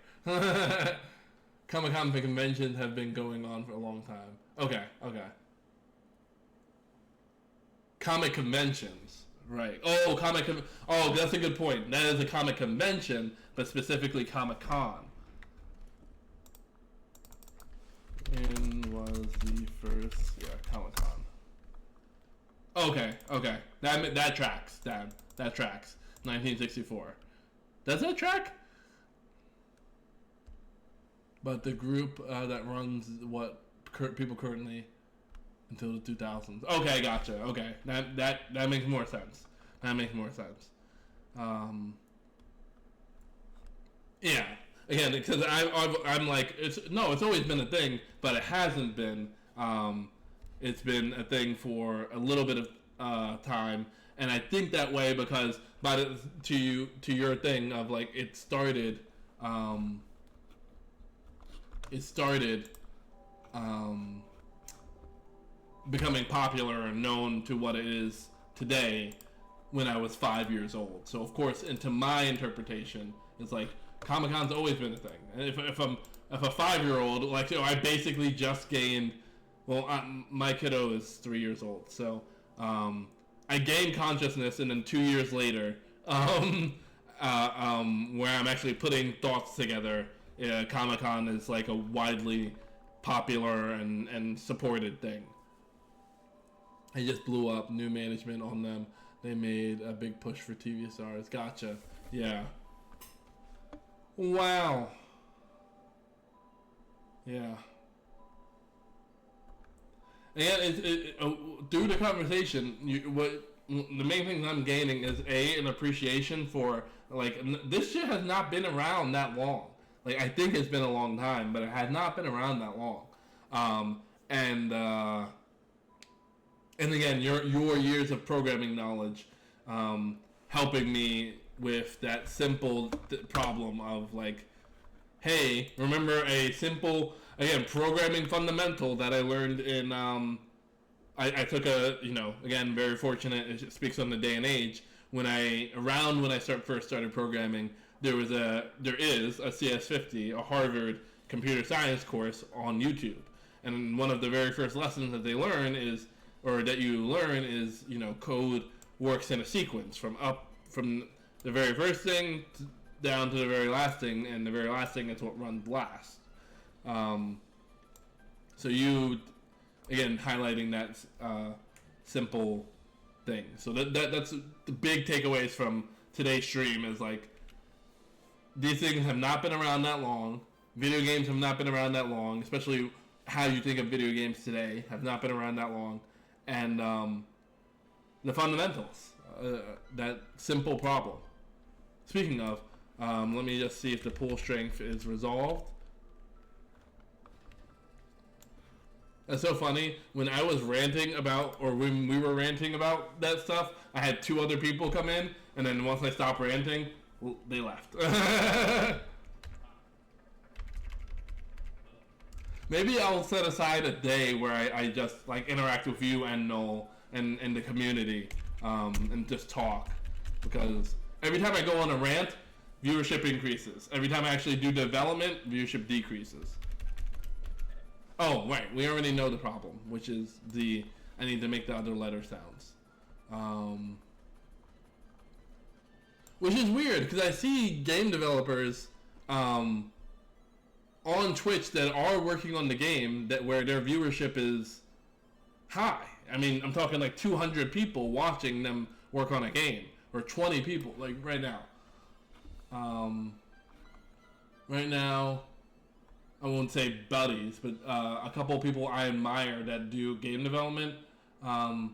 93, 54, 35. All of them are actively working on the game.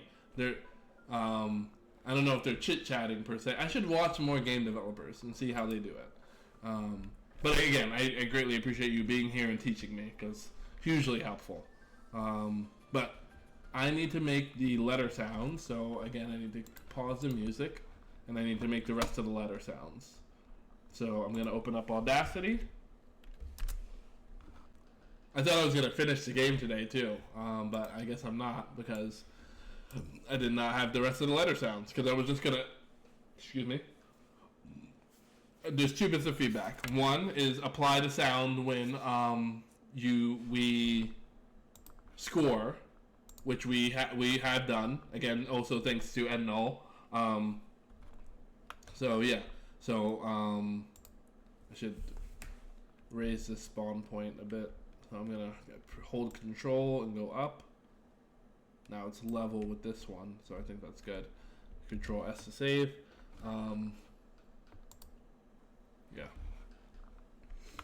Yeah, I should see what other developers do as well, because I do like making games, but like I also need to think long term. Ultimately, I want to be a full time game developer. But if talking about game development or talking is increases viewership, then I should just set aside a day where I don't work on the game. I just spend that day talking like we are right now, and that makes sense too. Because if you remember, Endnull, there was another time where I mean, I don't think they've been in the stream since, but Leaf episode came in, and that's when we were talking about conventions as well, and we were talking about GDQ because I still have it written on my computer, and ADGQ, which speedrunning competitions. Oh, also circling back, if Comic Con didn't exist, what was the convention that you met your wife at? And what was the story? Like, how did you holla at her? You know what I'm saying? Like, yeah, I wanted to go to GDQ for years. I always watch it on stream. Yeah, I mean, again, it sounds so cool. I would love to go. But again, do go into your story, because that is ideally it. I want to have a geeky wife so I can enjoy these things with her, rather than it being like just my thing. And she's like, oh yeah, and then she, goes and watch football or soccer or something. I'd love to have a geek. And my the person, my ex, who I have a child with, she was geeky, but I don't know if she was just geeky for me, because the moment we separated, she got into football and things like that. So I think she was just like assimilating my personality, so that way we could spend more time together. So she was geeky for, I think, right? This is my interpretation. I don't know her. We don't talk aside from childcare stuff. But my interpretation is she was just geeky for the sake of me, because the moment we stopped dating, not geeky at all, to my interpretation. So I would love to hear what convention you met your wife at, how you guys started dating and talking, because I want a geeky wife. I want to get married, number one, and I want them to be geeky, nerdy, fun person, and bonding over anime and video games and geeky stuff was my favorite part of the relationship I had with the mother of my child. So yeah, I know the convention isn't still going on anymore. It was kind of a small one. I'll ask her if she remembers what it was called. Okay, gotcha. We got okay. It was more than 20 years ago. Gotcha. Oh wow, you've been married a while. Kudos to you. You got married young then. You got married when you were like 20. That's crazy. I mean, good for you guys that you've been married over. Well, I don't know how long you've been married, but you've been in a relationship for over 20 years. That's incredible. My relationship with my ex, the mother of my child, fell apart It fell apart, I think, at year 6, but then we stayed together for 2 more years. Or not year 6. 1, 2, 3. Year 5, but then we stayed together for 3 more years. But yeah. So it's cool that you don't remember, but like, how did you guys mesh and work out stuff together? Like, what's today's date? Because I'm like, maybe Thursday should just be a talking day, because I'm just so interested in your lore.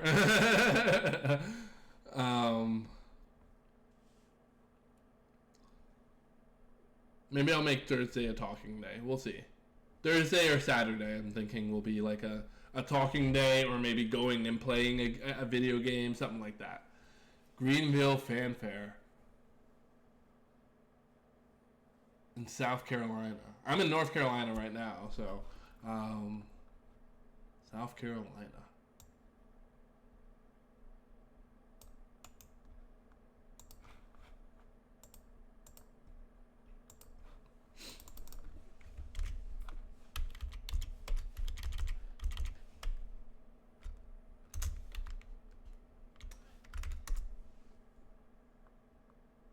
Uptown Fair, but I'm 90% sure it is not what you were talking about.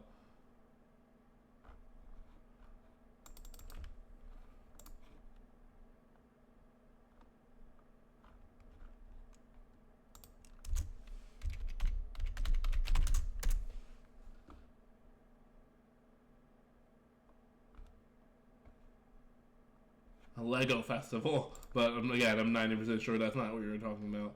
Anyway, I'll drop it.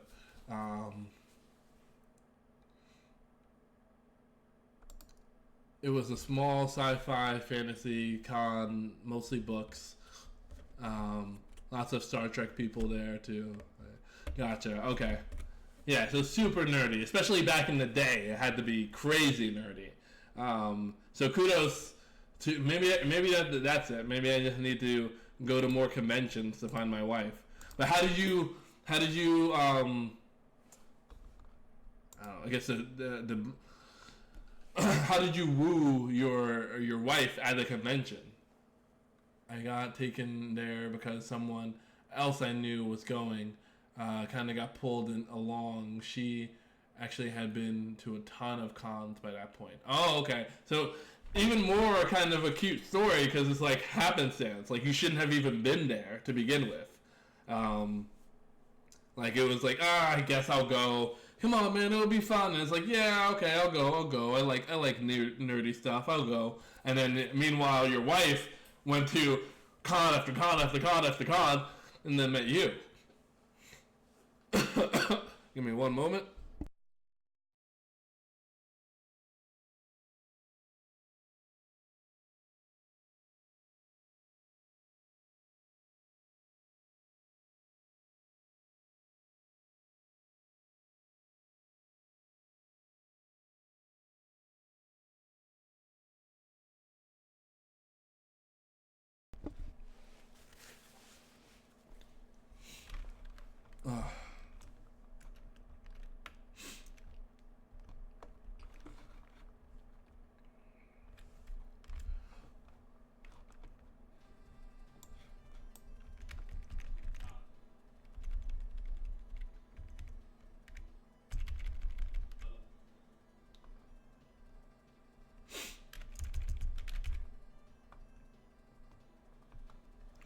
Let's move the spawn point a little bit.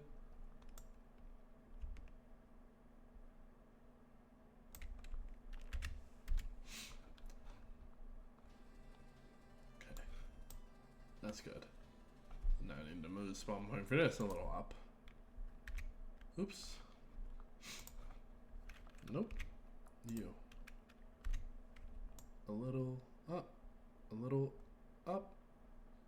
Okay, I said a little up and it just keeps like going crazy.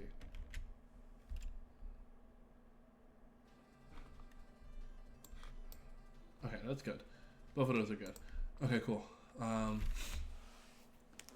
Just ended up sitting next to each other. That's even cuter. And talking. What the fuck? You're charismatic as fuck, I guess. I talk to plenty of women. I ain't. That's so crazy. I don't know if you remember who started the conversation, but to just start talk. I mean, I guess you're in a geeky environment, so it's like easier to talk to one another because you can easily talk about what's around you and what you like and blah blah blah. But that's crazy. My sister had suggested like, oh, why don't you go to a bar and like talk to a girl? And I'm like, number one, I don't know if that girl is gonna be geeky. So I need a common interest. Like,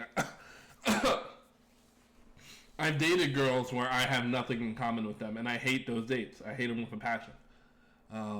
So ended up talking to each other. We were both teens. Oh, okay, so super cheated. You crazy cheated. Like, again, I met the mother of my child, who I wanted to marry. Ended up not working out, but I wanted to marry her, and I met her when I was 19. But you're saying teens, so that's even younger. Excuse me. Oh, excuse me. Ended up walking around and talking about random shit until the sun came up. What a fucking cute story. This is bullshit.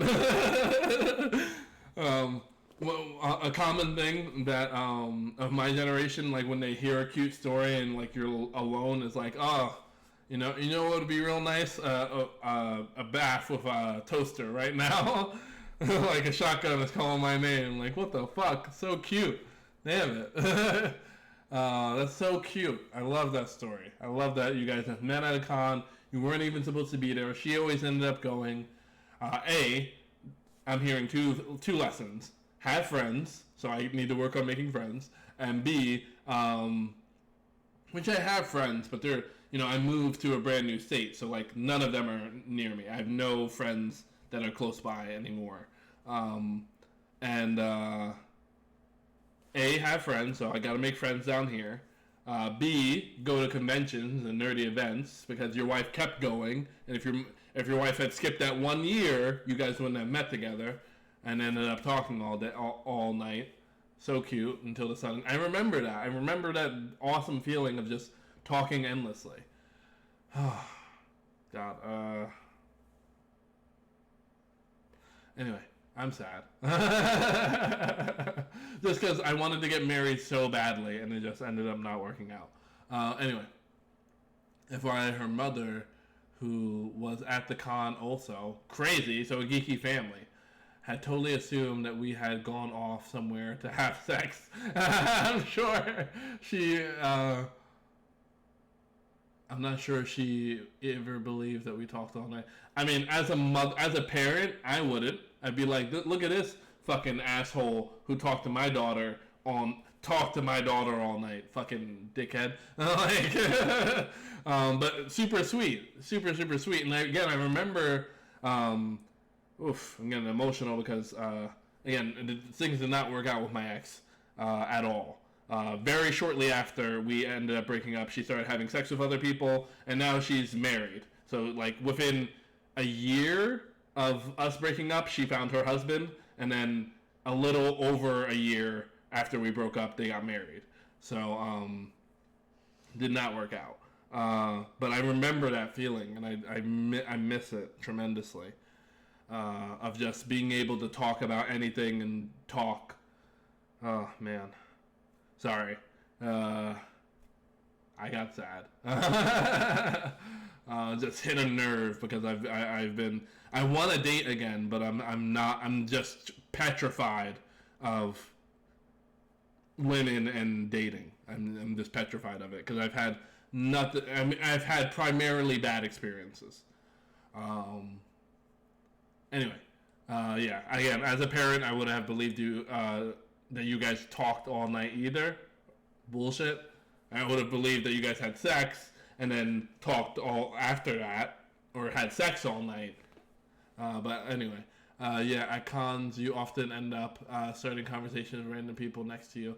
All right. Well, I have to go to conventions. That's the lesson. That is the lesson, and I should now seriously plan DreamCon. So, nobody else is here, so I am gonna just quickly look that up. How much are DreamCon tickets? When is DreamCon? May? How many months is it? We're in February, March, April, May, so that's in 3 months. So how much are tickets? Buy badges.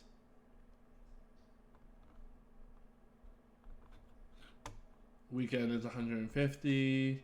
Single day is 60.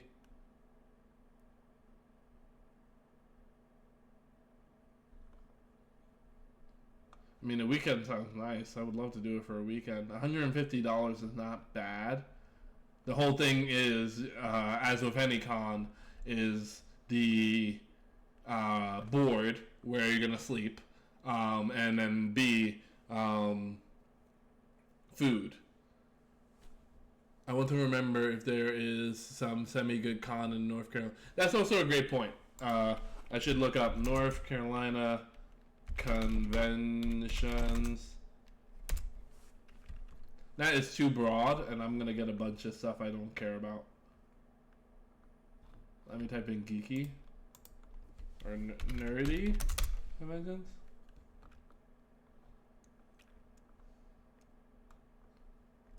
Multi-fandom. Okay, this just passed and I didn't even know about it. And Concord is not even crazy far from me, and I'm mad I missed it.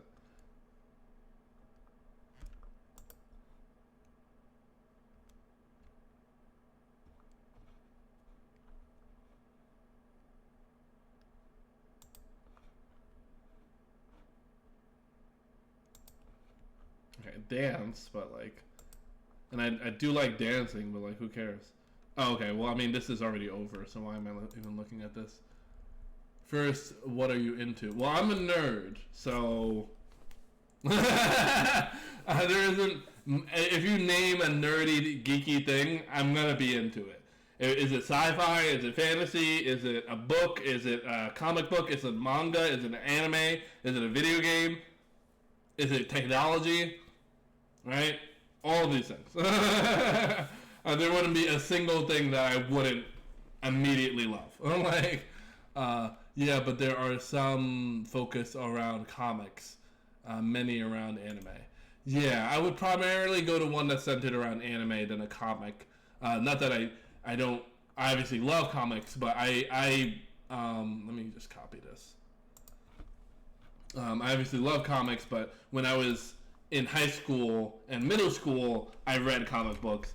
But now that I'm an adult, I'm way more into I'm way more into anime. Sorry, I was like, why can't I put a word together? There's actually a girl on my Instagram that I have a crush on, fake crush, but she has 2 kids. Not that it's a deal breaker for me, but my whole thing is if I'm gonna or try to pitch game or try to woo a woman, I want to be able to be like, I can support myself, my kid, and your 2 kids. Obviously, hopefully, you know, she would continue to work and everything like that, but I want to be able to support all of us. And I cannot afford to support all of us right now, so I haven't even tried. Plus, she's way far away, and I don't know if she would even be into me. There's many, many things on the list of why this could not work. My favorite that I go to every year is Dragon Con. Okay, where the fuck is that?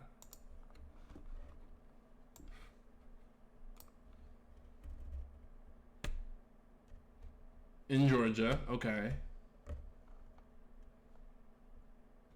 Okay, no, not right now. And it's far away, so cool. A little, it's far away from now, so I would have plenty of time. It's in Georgia. It's, which I haven't been to in years. Okay, first and foremost, before I even look at hotels, how much are just the tickets?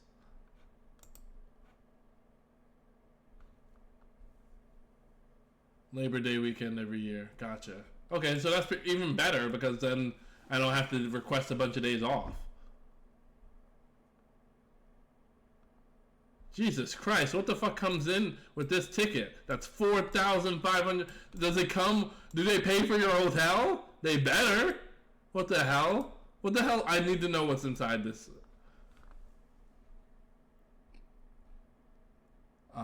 This permits you access to every Dragon Con from now until it no longer exists. Okay, I see. Still, that seems crazy expensive for, like you said, a lifetime pass. Still seems crazy expensive. Either way, I'm not looking at that. I don't need a lifetime pass. I don't know if I'm gonna like it the same way that you do. The other one's $140. Very reasonable. It's like the same price as DreamCon. It's the same price as DreamCon. I should change the name of this stream because it is not. Here, let me do that now. Chilling and talking with chat about cons. That way I'm not accidentally false advertising and then somebody comes in and he's like, he's not even working on the game. My wife wishes she would have gotten us both it back in the 90s when it was like $500 or $600. Yeah, I mean, that makes sense, right? Yeah, that makes sense. And I tell you what, if DreamCon, let me actually see if that exists. DreamCon. I mean, not if it's $4,000. That's fucking insane. But if DreamCon has a lifetime ticket thing, I would invest in that. They don't. That's fair. That's fair. I mean, they like just started. Okay, But yeah. Okay. Yeah, it's $10 more, but that's fine. No, not DreamCon. I'm looking at Dragon.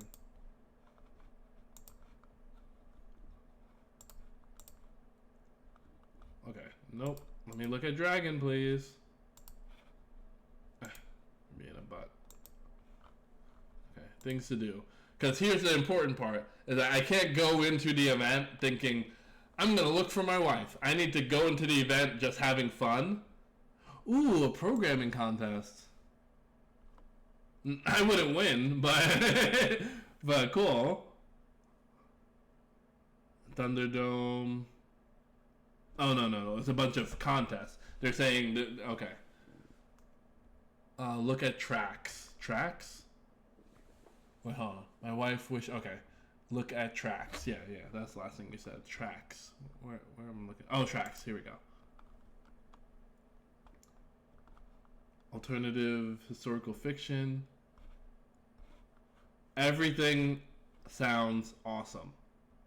Answering questions about what this sounds like the craziest people would be at this one in particular. Apocalypse Rising sounds like the craziest people.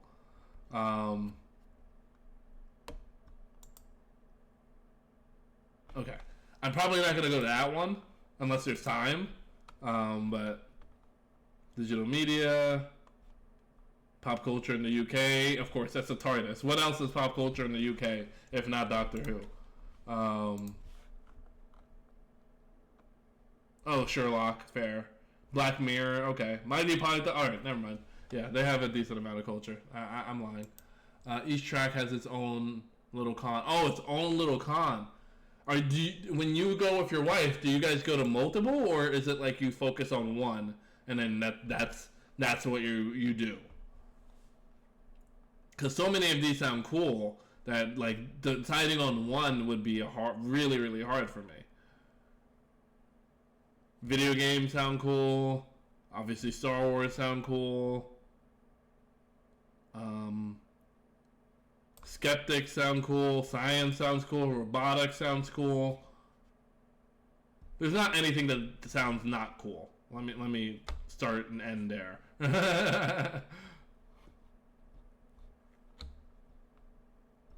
Alternative history. So much of this sounds so cool. Yeah, I would have to like carve out for myself mentally. I'm going here and I'm going here just to have fun for myself.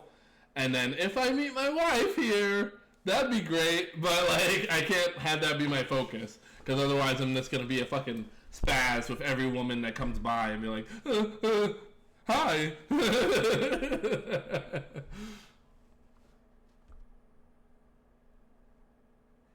Each track has a full schedule with few gaps. We tend to spend most of our time in the video game track, but I keep an eye on different little track.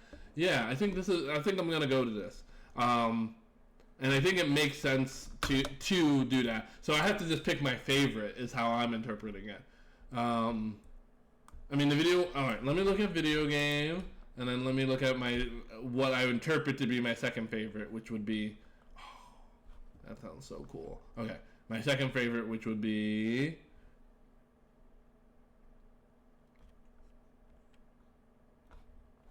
I had it, right? I did do video games. Where's my second favorite? Anime and this. Okay.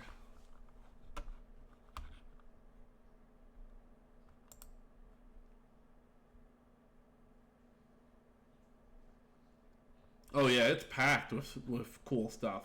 So I see why you wouldn't be able to do a bunch of different stuff. I see why you would primarily be stuck at one. But damn, similar to you, when you met your wife, I would want to go with a friend because I just feel like, I don't know, I feel a little awkward going to this by myself. I mean, I guess I don't need to be with other people to enjoy this. I don't know.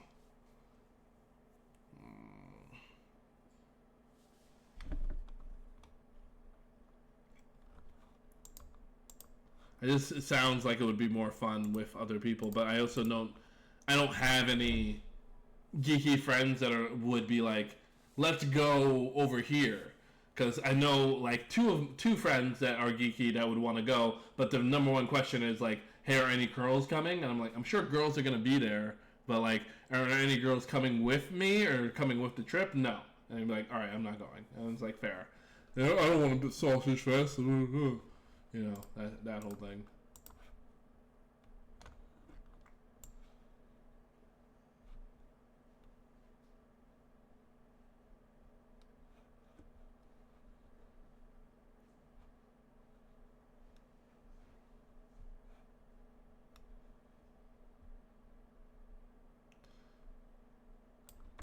This one sounds less cool because it's really harping on the voice actor thing rather than wide panels and speakers and workshops covering everything from classic anime to the history of manga to the future of the industry and how to break in.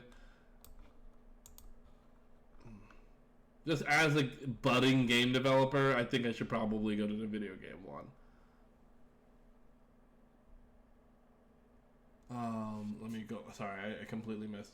It has its own app. If you download the app, you can see and look at the schedule and guests. Odds are that they are listed somewhere. Hold on. Shit, there's no way anyone could read the chat right now. Not that anyone else is here, but just on the off chance.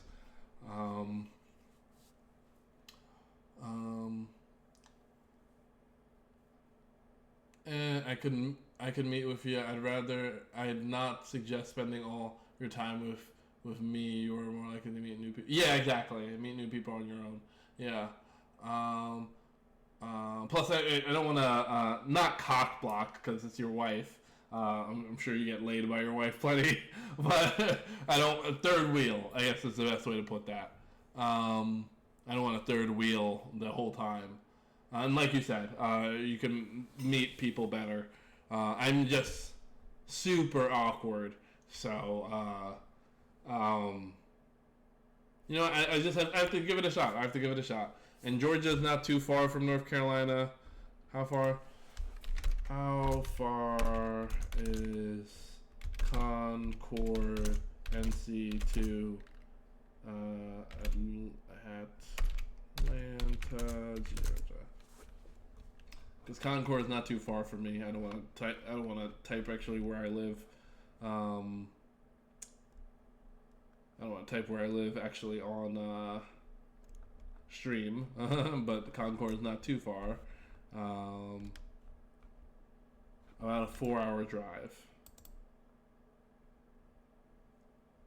4-hour drive is not too bad. Not too bad. It's not too bad. Especially since it's over Labor Day weekend. As long as I don't have my kid that week, I could work it out. Or that weekend, I could work it out. On your own, you're more likely meet new people on your own. On your own, you're more likely to drift, while with friends, you tend to stick with them. Yeah, that's a good point. That's a good point. So going on my own does have its values. I'm hearing that more. I have friends I see there every year. I hang out and some panels and events to go. We go together, but we always have differences on things. We end up. Okay, all right. Well, yeah, cool. So I just gotta be like you. Aside from having a wife, aside from having a super cool wife I bond with, and just like be open to the experience and float around and things like that. My whole thing though is when you met your wife, did you meet her? And at the convention, you said it was damn, I don't even remember. What was it in the? Did you both live in the same state at the time? You met at the convention, but what did the convention take place in a state that you were both in? Were you guys like not too far from each other? Because I would hate to like really click it off with somebody and they live in fucking Georgia, and then it's like I have to live in North Carolina for my kid. I can't move. So I don't know. But like you guys, you said you were teenagers, so So I don't know. Maybe that's different. We hang out. Some panel. I already read that. But I could give you a tour of the area. It's across 5 hotels. Wow. Nope. Not in the same state. She's actually was in Georgia, and I was in. Okay. I didn't move to Georgia until college. We didn't exactly become a couple until then. That makes sense. That makes sense. Yeah. Yeah. That again. That's also part of my concern is that I would hate to hit it off with somebody, and then it's like, damn, like, for DreamCom, for example, it's like, damn, I don't live in Texas. I'm very far from Texas. Damn, I don't live in Georgia. I'm very far from Georgia. And I don't know if they would be willing to up their whole lives. But I also, again, can't go into this like, I'm looking to meet my wife. I can't go into it with that mentality because that just sounds like a recipe for disappointment. I have to go into it like, I'm in it to make fun, to have fun and make friends. And if I meet my wife, that's great. But I can't go into it like. But I also am trying to factor that in. And if I do meet someone and I hit it off, I want to be able to follow through and not be like, cool, we'll follow each other on Instagram, and then that's the end of it. Didn't have exactly become a couple until then. I mean, we meet up for a weekend and have fun. Have fun. But didn't exactly spend a lot of time together until I moved. Yeah. I don't know. Again, you guys were teenagers. I'm almost 30. Not to say I'm old by any means, but like I'm older and I have a child. Like I don't want to fuck around, you know? Like if I do bond with somebody, I'm cool with having friends across states. That's 100% cool. But if I hit it off with a woman, I really want to be able to follow through with it and be like, you know, I'm almost 30 and I have a child. So like and again, as I mentioned before with my ex, I wanted to get married. So I want to do it. Yeah, like you said, not expecting, even really looking for a relationship, tend to try too hard then. Yeah, very valid points, very valid points. Very valid points. Right, I mean, you weren't looking for a relationship when you went to the convention either. You were just going to a convention. And your wife wasn't um, looking for a relationship. She was going to a con with her mom. So, like, yeah, yeah.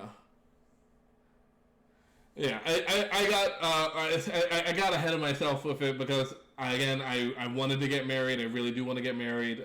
So I got ahead of it, and then I hear the cute story with you and your wife, and I think back to, you know, when I was happy in my relationship with my ex, and I just really missed that. So like you said, I can't go into it like that. Otherwise, I'm just gonna be desperate and weird. Um, Also, I should warn you. I'd say a high percentage of people that go to DreamCon to party are for that. Yeah, that makes sense, and that makes sense, and that makes sense, and that makes sense, 100%. And I've gone to, you know, I'm just like, I'm an awkward guy, so I don't think I would go into it and part. I mean, I love to party and drink and dance and things like that. But I'm overall, I would classify myself as more awkward than charming. So it's not like I get easily fatigued of a party because I'm like, I don't know what to do with my hands. I'm just standing in a corner. I tried to talk to this girl and she was rude. So now I feel shitty about myself. Like, you know, yeah. So all of that makes sense. I should just go to a convention to have fun. I think I spent so. I was in an 8-year relationship. I'm 29 now, so I spent most of my 20s in a relationship, working toward marriage. And now that I'm not in a relationship and not, trying not to put the pressure on marriage, it's just weird to be like, I feel like almost 30 and like dating. I mean, I guess people do it all the time, but like I have a kid, so I just feel old. At most, expect to meet people. Yeah, that is the way to go. That is the way to go. Yeah. So I just I just gotta go that way. So either way, I have Excuse me. I have Georgia with Dragon Con and Dream Con. Those are the two cons I'm interested in going to. But yeah, I cannot do that. And again, this is a problem. I also have to, not that I'm not over my ex, but I need to get over the gap of like, I'm so used to being in a relationship. I want to be in a relationship. I want to date, go on dates and things like that. And I just kind of got to let that go, and just be open to experiences and making friends. Primarily, that should be my focus. At most, expect to meet people and laugh and meet and try new media.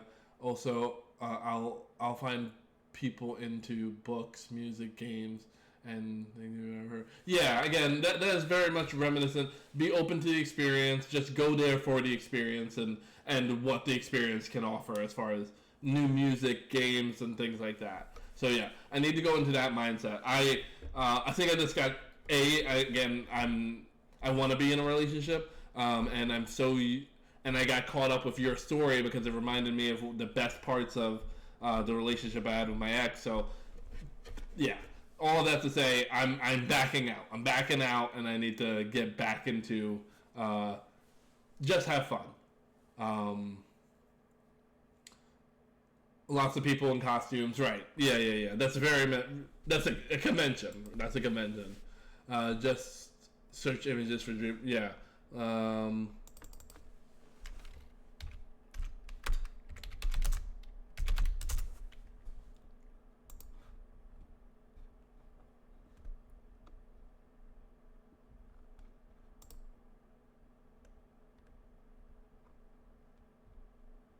Yeah, this is very reminiscent of Comic-Con. I love this Has-Been Hotel. Oh, that's an awesome... I forgot the name of that character, but that's awesome. They did a really good job with that. Superboy. Holy shit, this guy's strong. Either that or like it's a hell of a freeze frame.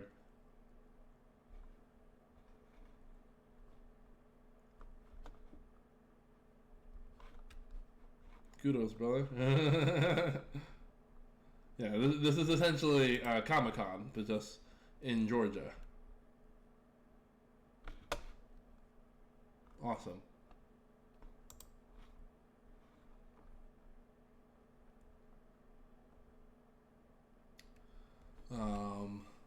Lots of people in costumes, just, yeah. Wow, lots of guest picks on your search. Almost odd. Yeah, I guess that's like the first thing people think of, like when it comes to Comic Con, is like, who are the big names that are gonna be there? Because I'm thinking like the common person rather than the nerd. The nerd, of course, cares if there's gonna be a celebrity there, but a celebrity being there is like so low on the list for I would say most nerds. Most nerds just care about the cool shit that's gonna be there and awesome people in costume. Like this one, that's a great picture.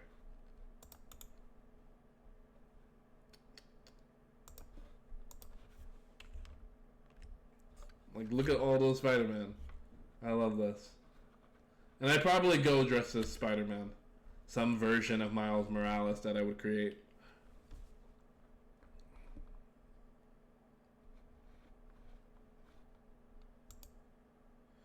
Last year I went dressed as Hojo from Final Fantasy. I know Final Fantasy 7. I don't remember that character. Let me just look him up.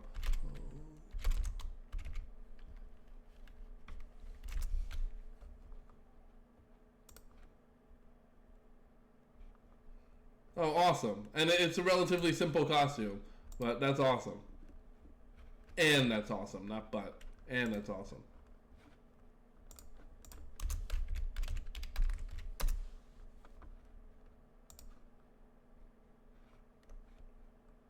I don't even remember this character when I played the game. I really don't even remember this character. But then again, I didn't play the game all the way through. I got to the point where I think it was what's her name? Tifa got kidnapped by a group, and you had to like battle through a couple different things, and then I was stuck at one of the battles, and then I stopped playing. But yeah, I do not remember this character. Only people on the video game tracks actually guess at who I was. That makes sense. I mean, if you don't play Final Fantasy, you're not gonna know who this is. And again, I have played Final Fantasy, and I don't even remember who this is. If maybe I didn't meet them where I was in the game. Maybe he's a character that shows up later in the game, because I do not remember him even a little bit.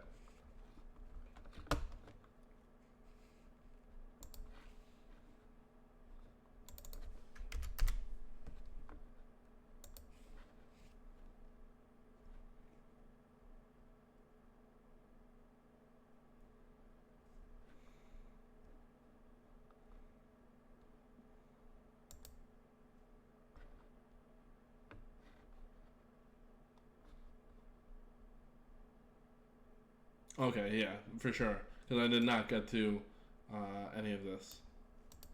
I did not get to any of this.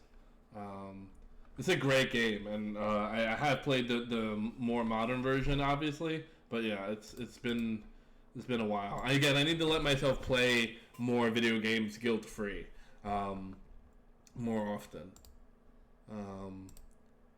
And part of that, I think, is gonna be one of the streams. I don't know, either on, I want to say either on Thursday, maybe, or either on Thursday or Friday, or sorry, Thursday or Saturday, to just be a chill, let's talk and maybe play a video game and talk session. So that way I can enjoy it and also engage with the community as I'm engaging with you and Noel, because this is great. I love doing this, hanging out, and also learning about a bunch of cool shit that I kind of a prelude to the convention of learning new shit that I wouldn't have been able to learn about before, and potentially same with that you're doing for me, learning new things with like programming or game development, where I'm like, oh, I wouldn't have even thought about that. That's so cool. Or, oh wow, I gotta incorporate that. He was the one who created most of the others. Like, okay, yeah, I know of that storyline, but that's only from like YouTube of like who is this character, and then I go into the lore of it. But I don't think I got to that point in the game. Yes, I am into hacking. I am not a particularly good hacker. I'm still learning. I used to do it more often, but I like the viewership was horrible as far as chat. But maybe on Tuesday I'll do that. But this is what I'm still in the getting started phase of hacking and doing the fundamentals. I mean, I have gone through a lot of like the basic tools, web enumeration, scanning, but right now I'm at public exploits, and there's a flag I'm just having the hardest time finding. And I know I could look up the solution, but I want to be able to really figure this out on my own of how the hell I can exploit the system and get the flag. But yeah, EEF. Sorry, that's why you even mentioned it. EEF track. Oh, that's also at DreamCon. Okay, or sorry, DragonCon. Track. EEF. EFF. Sorry. Oh, where is EFF? This A, B, C, D, E. Oh, there we go.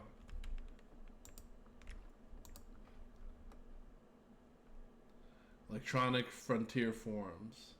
And, single hacking panel. Computers, freedom, privacy. Yeah, this sounds awesome. See, that's the problem, though. And maybe not the problem. Maybe because it's multiple days. So I think I would just need to save up enough money so I could go multiple days. So that way I can be like, okay, today I'm going to EFF because this sounds awesome. It sounds awesome as far as connecting, and and that's what I love about hacking is that hacking is also activism. A lot of hackers are fundamentally moral people because you learn essentially a bad skill set for the good reasons to help people and to. So yeah, this is definitely something. EEF. So I think that's what I would do because it's 3 days long, right? I would do EEF, anime and manga, and then video games on the last day.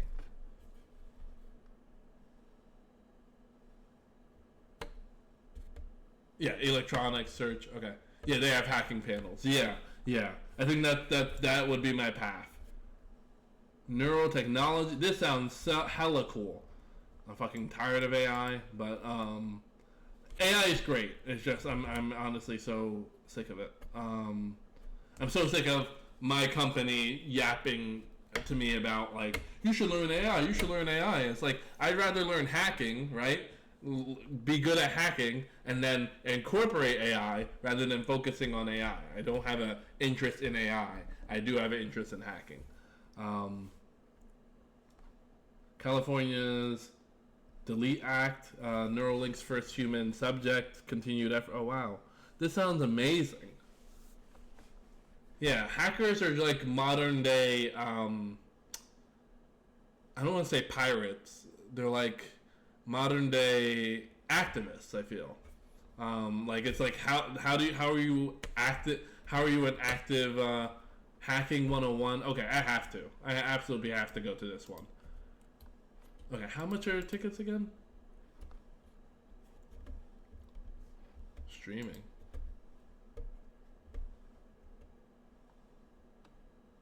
Okay, first of all, I probably wouldn't stream. I don't have that much of a following to be streaming at this event. If I had like 20 people in this chat right now, I would consider streaming it, but no. So $140, okay. I'm definitely buying a shirt. I have to. I'm not buying an ornament. I'm not buying a patch. Okay. So I'm buying a shirt. I'm buying that. So that's 140. That brings us to 165. I don't care about the writing workshop. Much respect to you, Jody. Whomever. Who are you? I mean, I do like writing, and I would like to write, but I'm writing for video games, and I'm guessing you're writing for comics? Or you're just a fictional writer. So there could be something to learn here, but I'm not going to spend $300 to learn it. Plus, it's 2 days. I do not want intensive. Yeah, I do not want to spend 2 days just doing this. That does not sound fun. I mean, it sounds like a valuable... Like, it could be... If this was a 2-day hacking workshop, I'd do it. For sure. I'd spend the money to do it. Because I want to be a good hacker. Just like I want to be a good programmer. But, and again, thank you, Enno, for all your help with that. Because so many of the programming problems you've been able to solve instantly because of your years of experience of programming in C and C++, that you're able to just see through all the bullshit and be like, this is the obvious solution.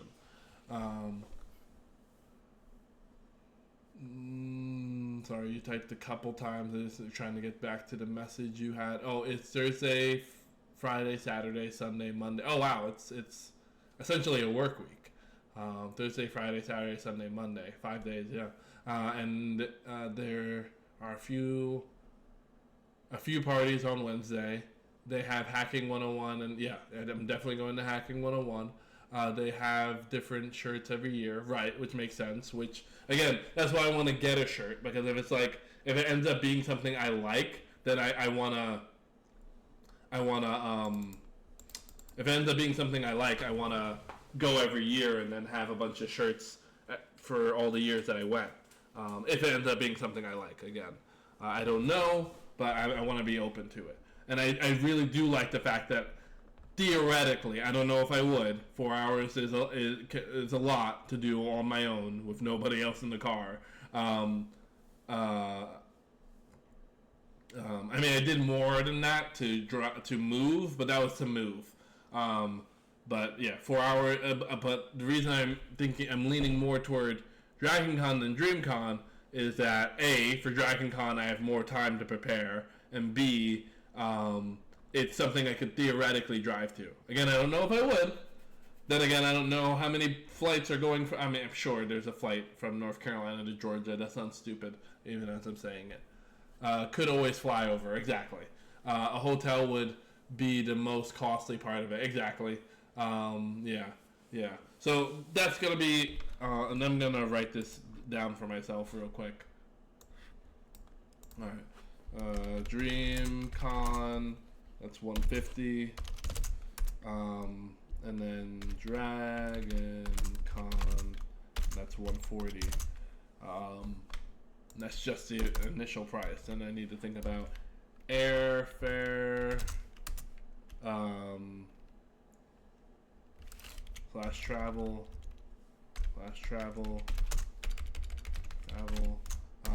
and then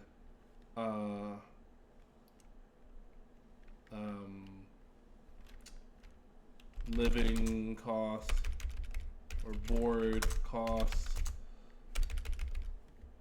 and then food. Let's say $100. Board is always going to be super expensive, so let's just say I'm not gonna. I would, as much as I'd love to spend 5 days there, I don't think that's realistic. I think realistically I could spend 2 to 3 days there. So let's say, on average, I think a hotel. Well, you know what? Why am I guessing? What is the average cost of a hotel per night?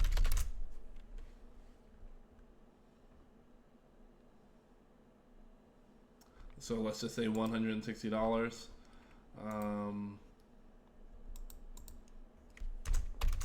Average is 160, and then we times that by 2 to 3, and then whoops.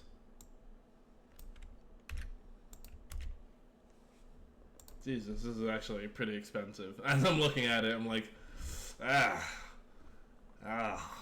I mean, it would be fun, and life is meant to be experienced, and you should have fun, and blah, blah, blah, blah, blah. This is just super expensive to do on my own. It would be one thing if I was splitting a hotel room with somebody, or splitting airfare, or driving with somebody, but doing it on my own is a little expensive. Maybe I can make a friend in between the time of DreamCon. I'll warn you, prices for DreamCon go up which makes sense. Supply and demand, that makes sense.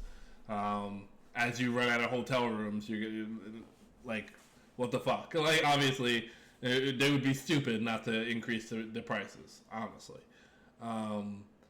Hotel rooms also get harder and harder to get. As it stands, there is little chance of you getting a room at one of the main con hotels. You'd have to get one closer to it. Yeah, and I also think it would be more expensive anyway, just off the jump, to get a hotel right at the con. I think like down the street or a little far away where I can Uber or maybe even walk like 20 minutes or something like that. I think that would work out better. And again, especially going into the mentality of like, I'm not going in it with, I'm going to hook up with a woman. I mean, if I can hook up with a woman, that'd be awesome. Right? To get laid and have fun would be awesome, but I'm not going to go in with that mentality.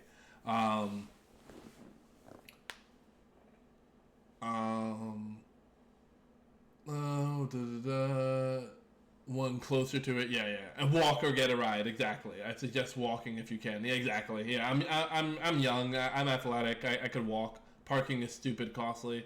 Yeah. And even as you say that, I'm like, because again, I thought about driving, but I'm like, even if I drive, then I'm gonna have to pay to, I'm gonna have to pay for parking. I mean, if I'm at a hotel, I won't likely have to pay for parking, but yeah. As I'm thinking about it, I don't think driving down there is the move. I think just taking a plane is the move. suggest walking, and you end up walking quite a bit. No, I mean just the admissions. Admissions go up, and they are more costly as you get them at the convention. Okay, at the door, I think for a full 5 day pass is close to 200. Yeah. Gotcha. Yeah. Okay, so I'll definitely keep that in mind. Um, with that, how far away is DreamCon? When is DreamCon? Because at this point, looking at the cost, I'm like, okay, I'm going to either DreamCon or I'm going to DragonCon. So how far away is this to see how much time I have to save? And let's do quick math here. Airfare, hold on.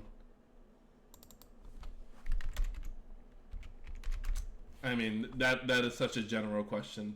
I don't expect it to give me a real proper answer because it's like, where are you going? Like that's heavily dependent on where the fuck you're going. Let's just say $400 just to be super conservative about it. 400.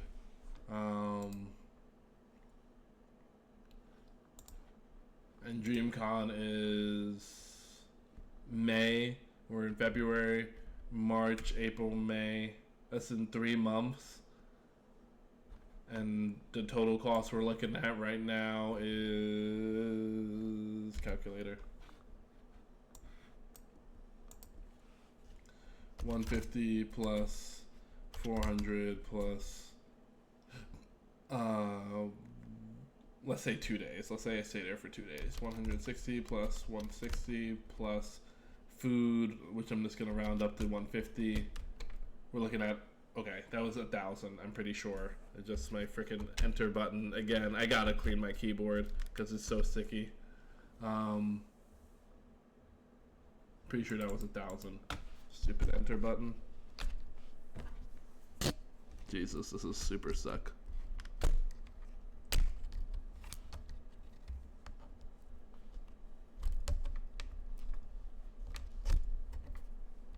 Okay, I'll try to fix that off stream if I can.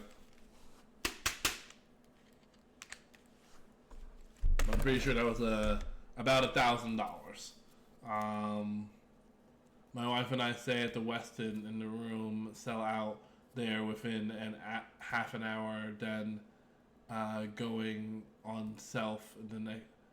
Wait, sell within half an hour of them going on sale for the next year. Really? Jesus Christ.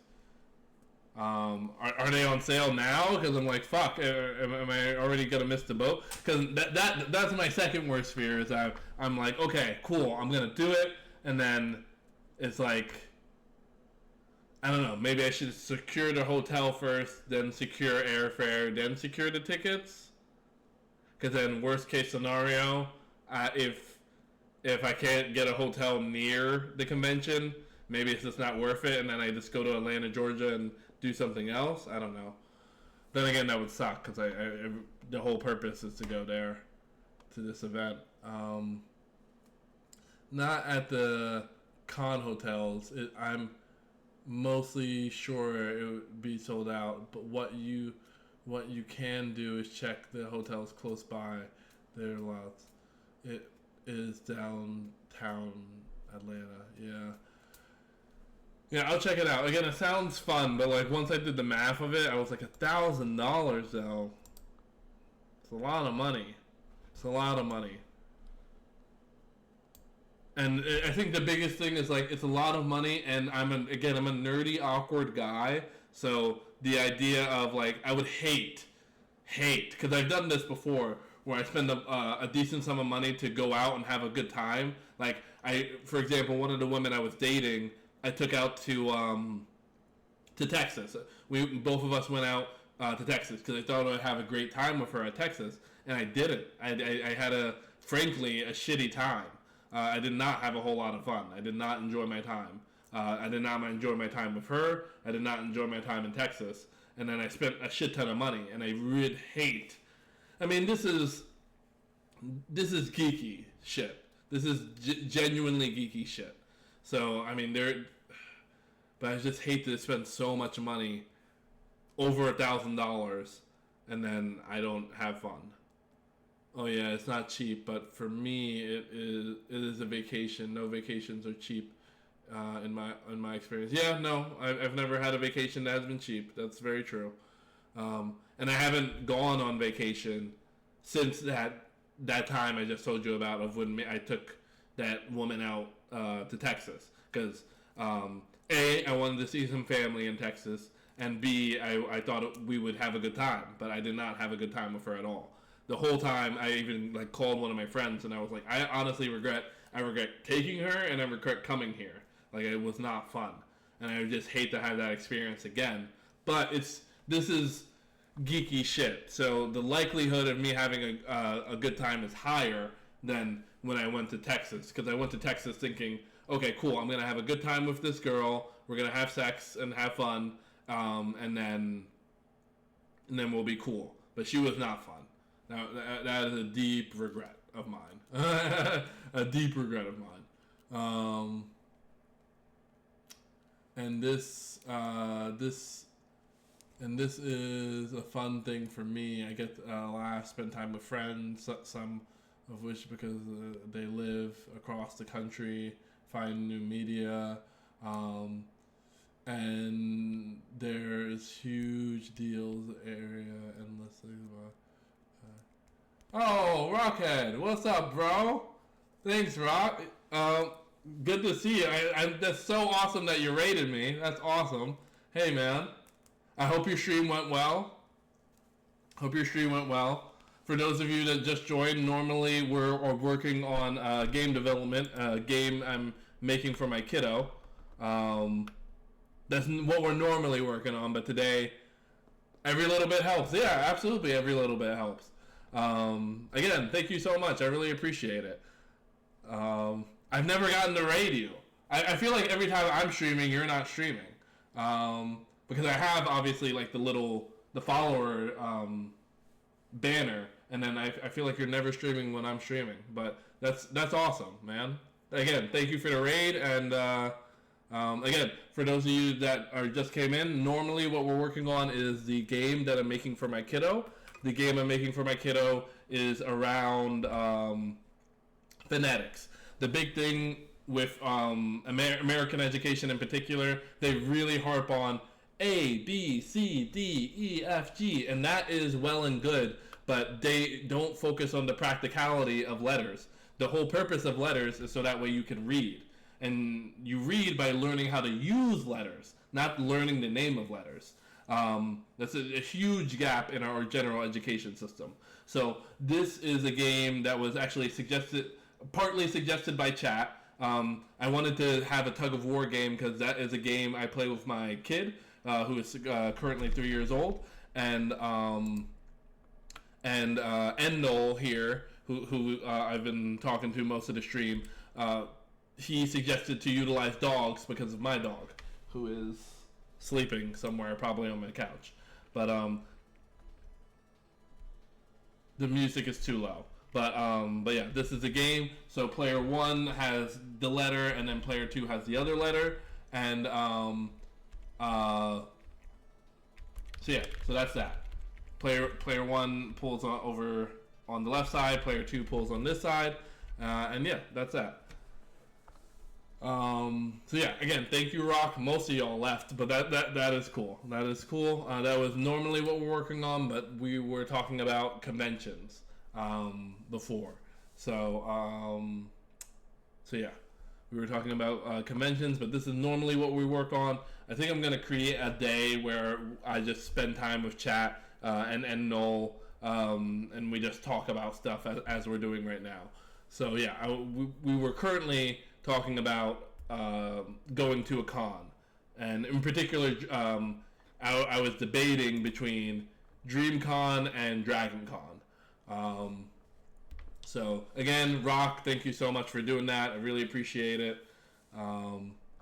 Oh, and I should message you on the side because I haven't checked in since the last time we talked.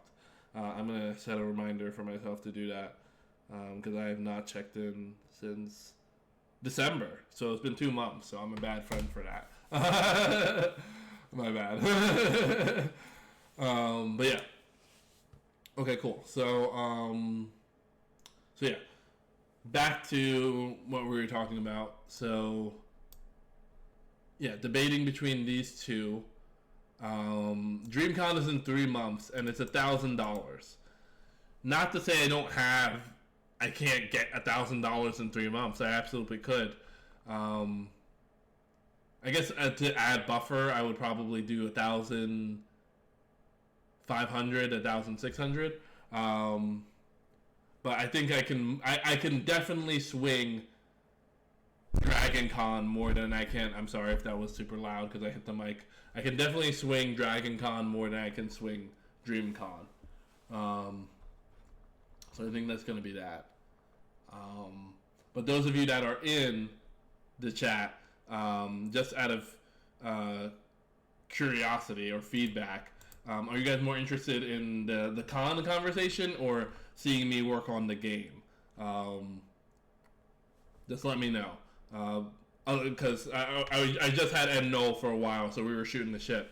But now that you guys are here, I just want to make sure I'm doing what is most entertaining to y'all, rather than just going on my own rant. Because me and N0, again, immensely grateful to you, N0. We can talk about this on another stream, if anything. Today is Thursday stream. Today's Thursday, right? Yeah, Thursday. So we could talk about this on Saturday stream, if anything.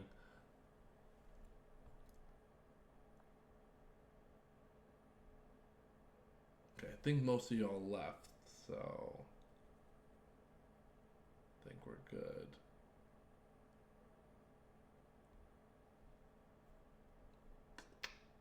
Alright, I'm going to interpret that as either most of y'all left or those of you that are here don't want to participate in chat, which is 100% fine. I just appreciate you dropping a follow, if anything. But yeah. So we'll, yeah. I actually should call it a night. Yeah, it is past 11, and that is normally when I call the stream anyway.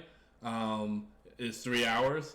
So yeah, at least I have no meetings in the morning. Yeah, and best of luck on your project, the Final Fantasy Inventory project, and Noel. Thank you as always for your help with programming, and I'll see you next stream.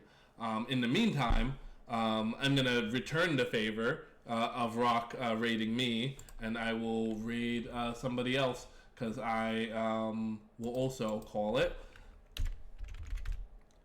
Also raid. Let's see.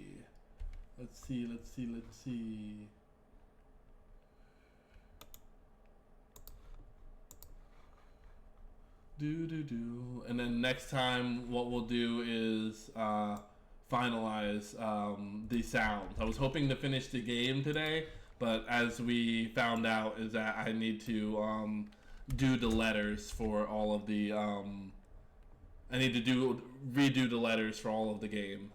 So yeah, so I need to redo the letter sounds for the game because we have a bunch of different letters as this shows, but most of them are missing their sound. So. But we will do that next stream. So again, thank you guys very much, and I will see you on Saturday at 8 p.m. Eastern Standard.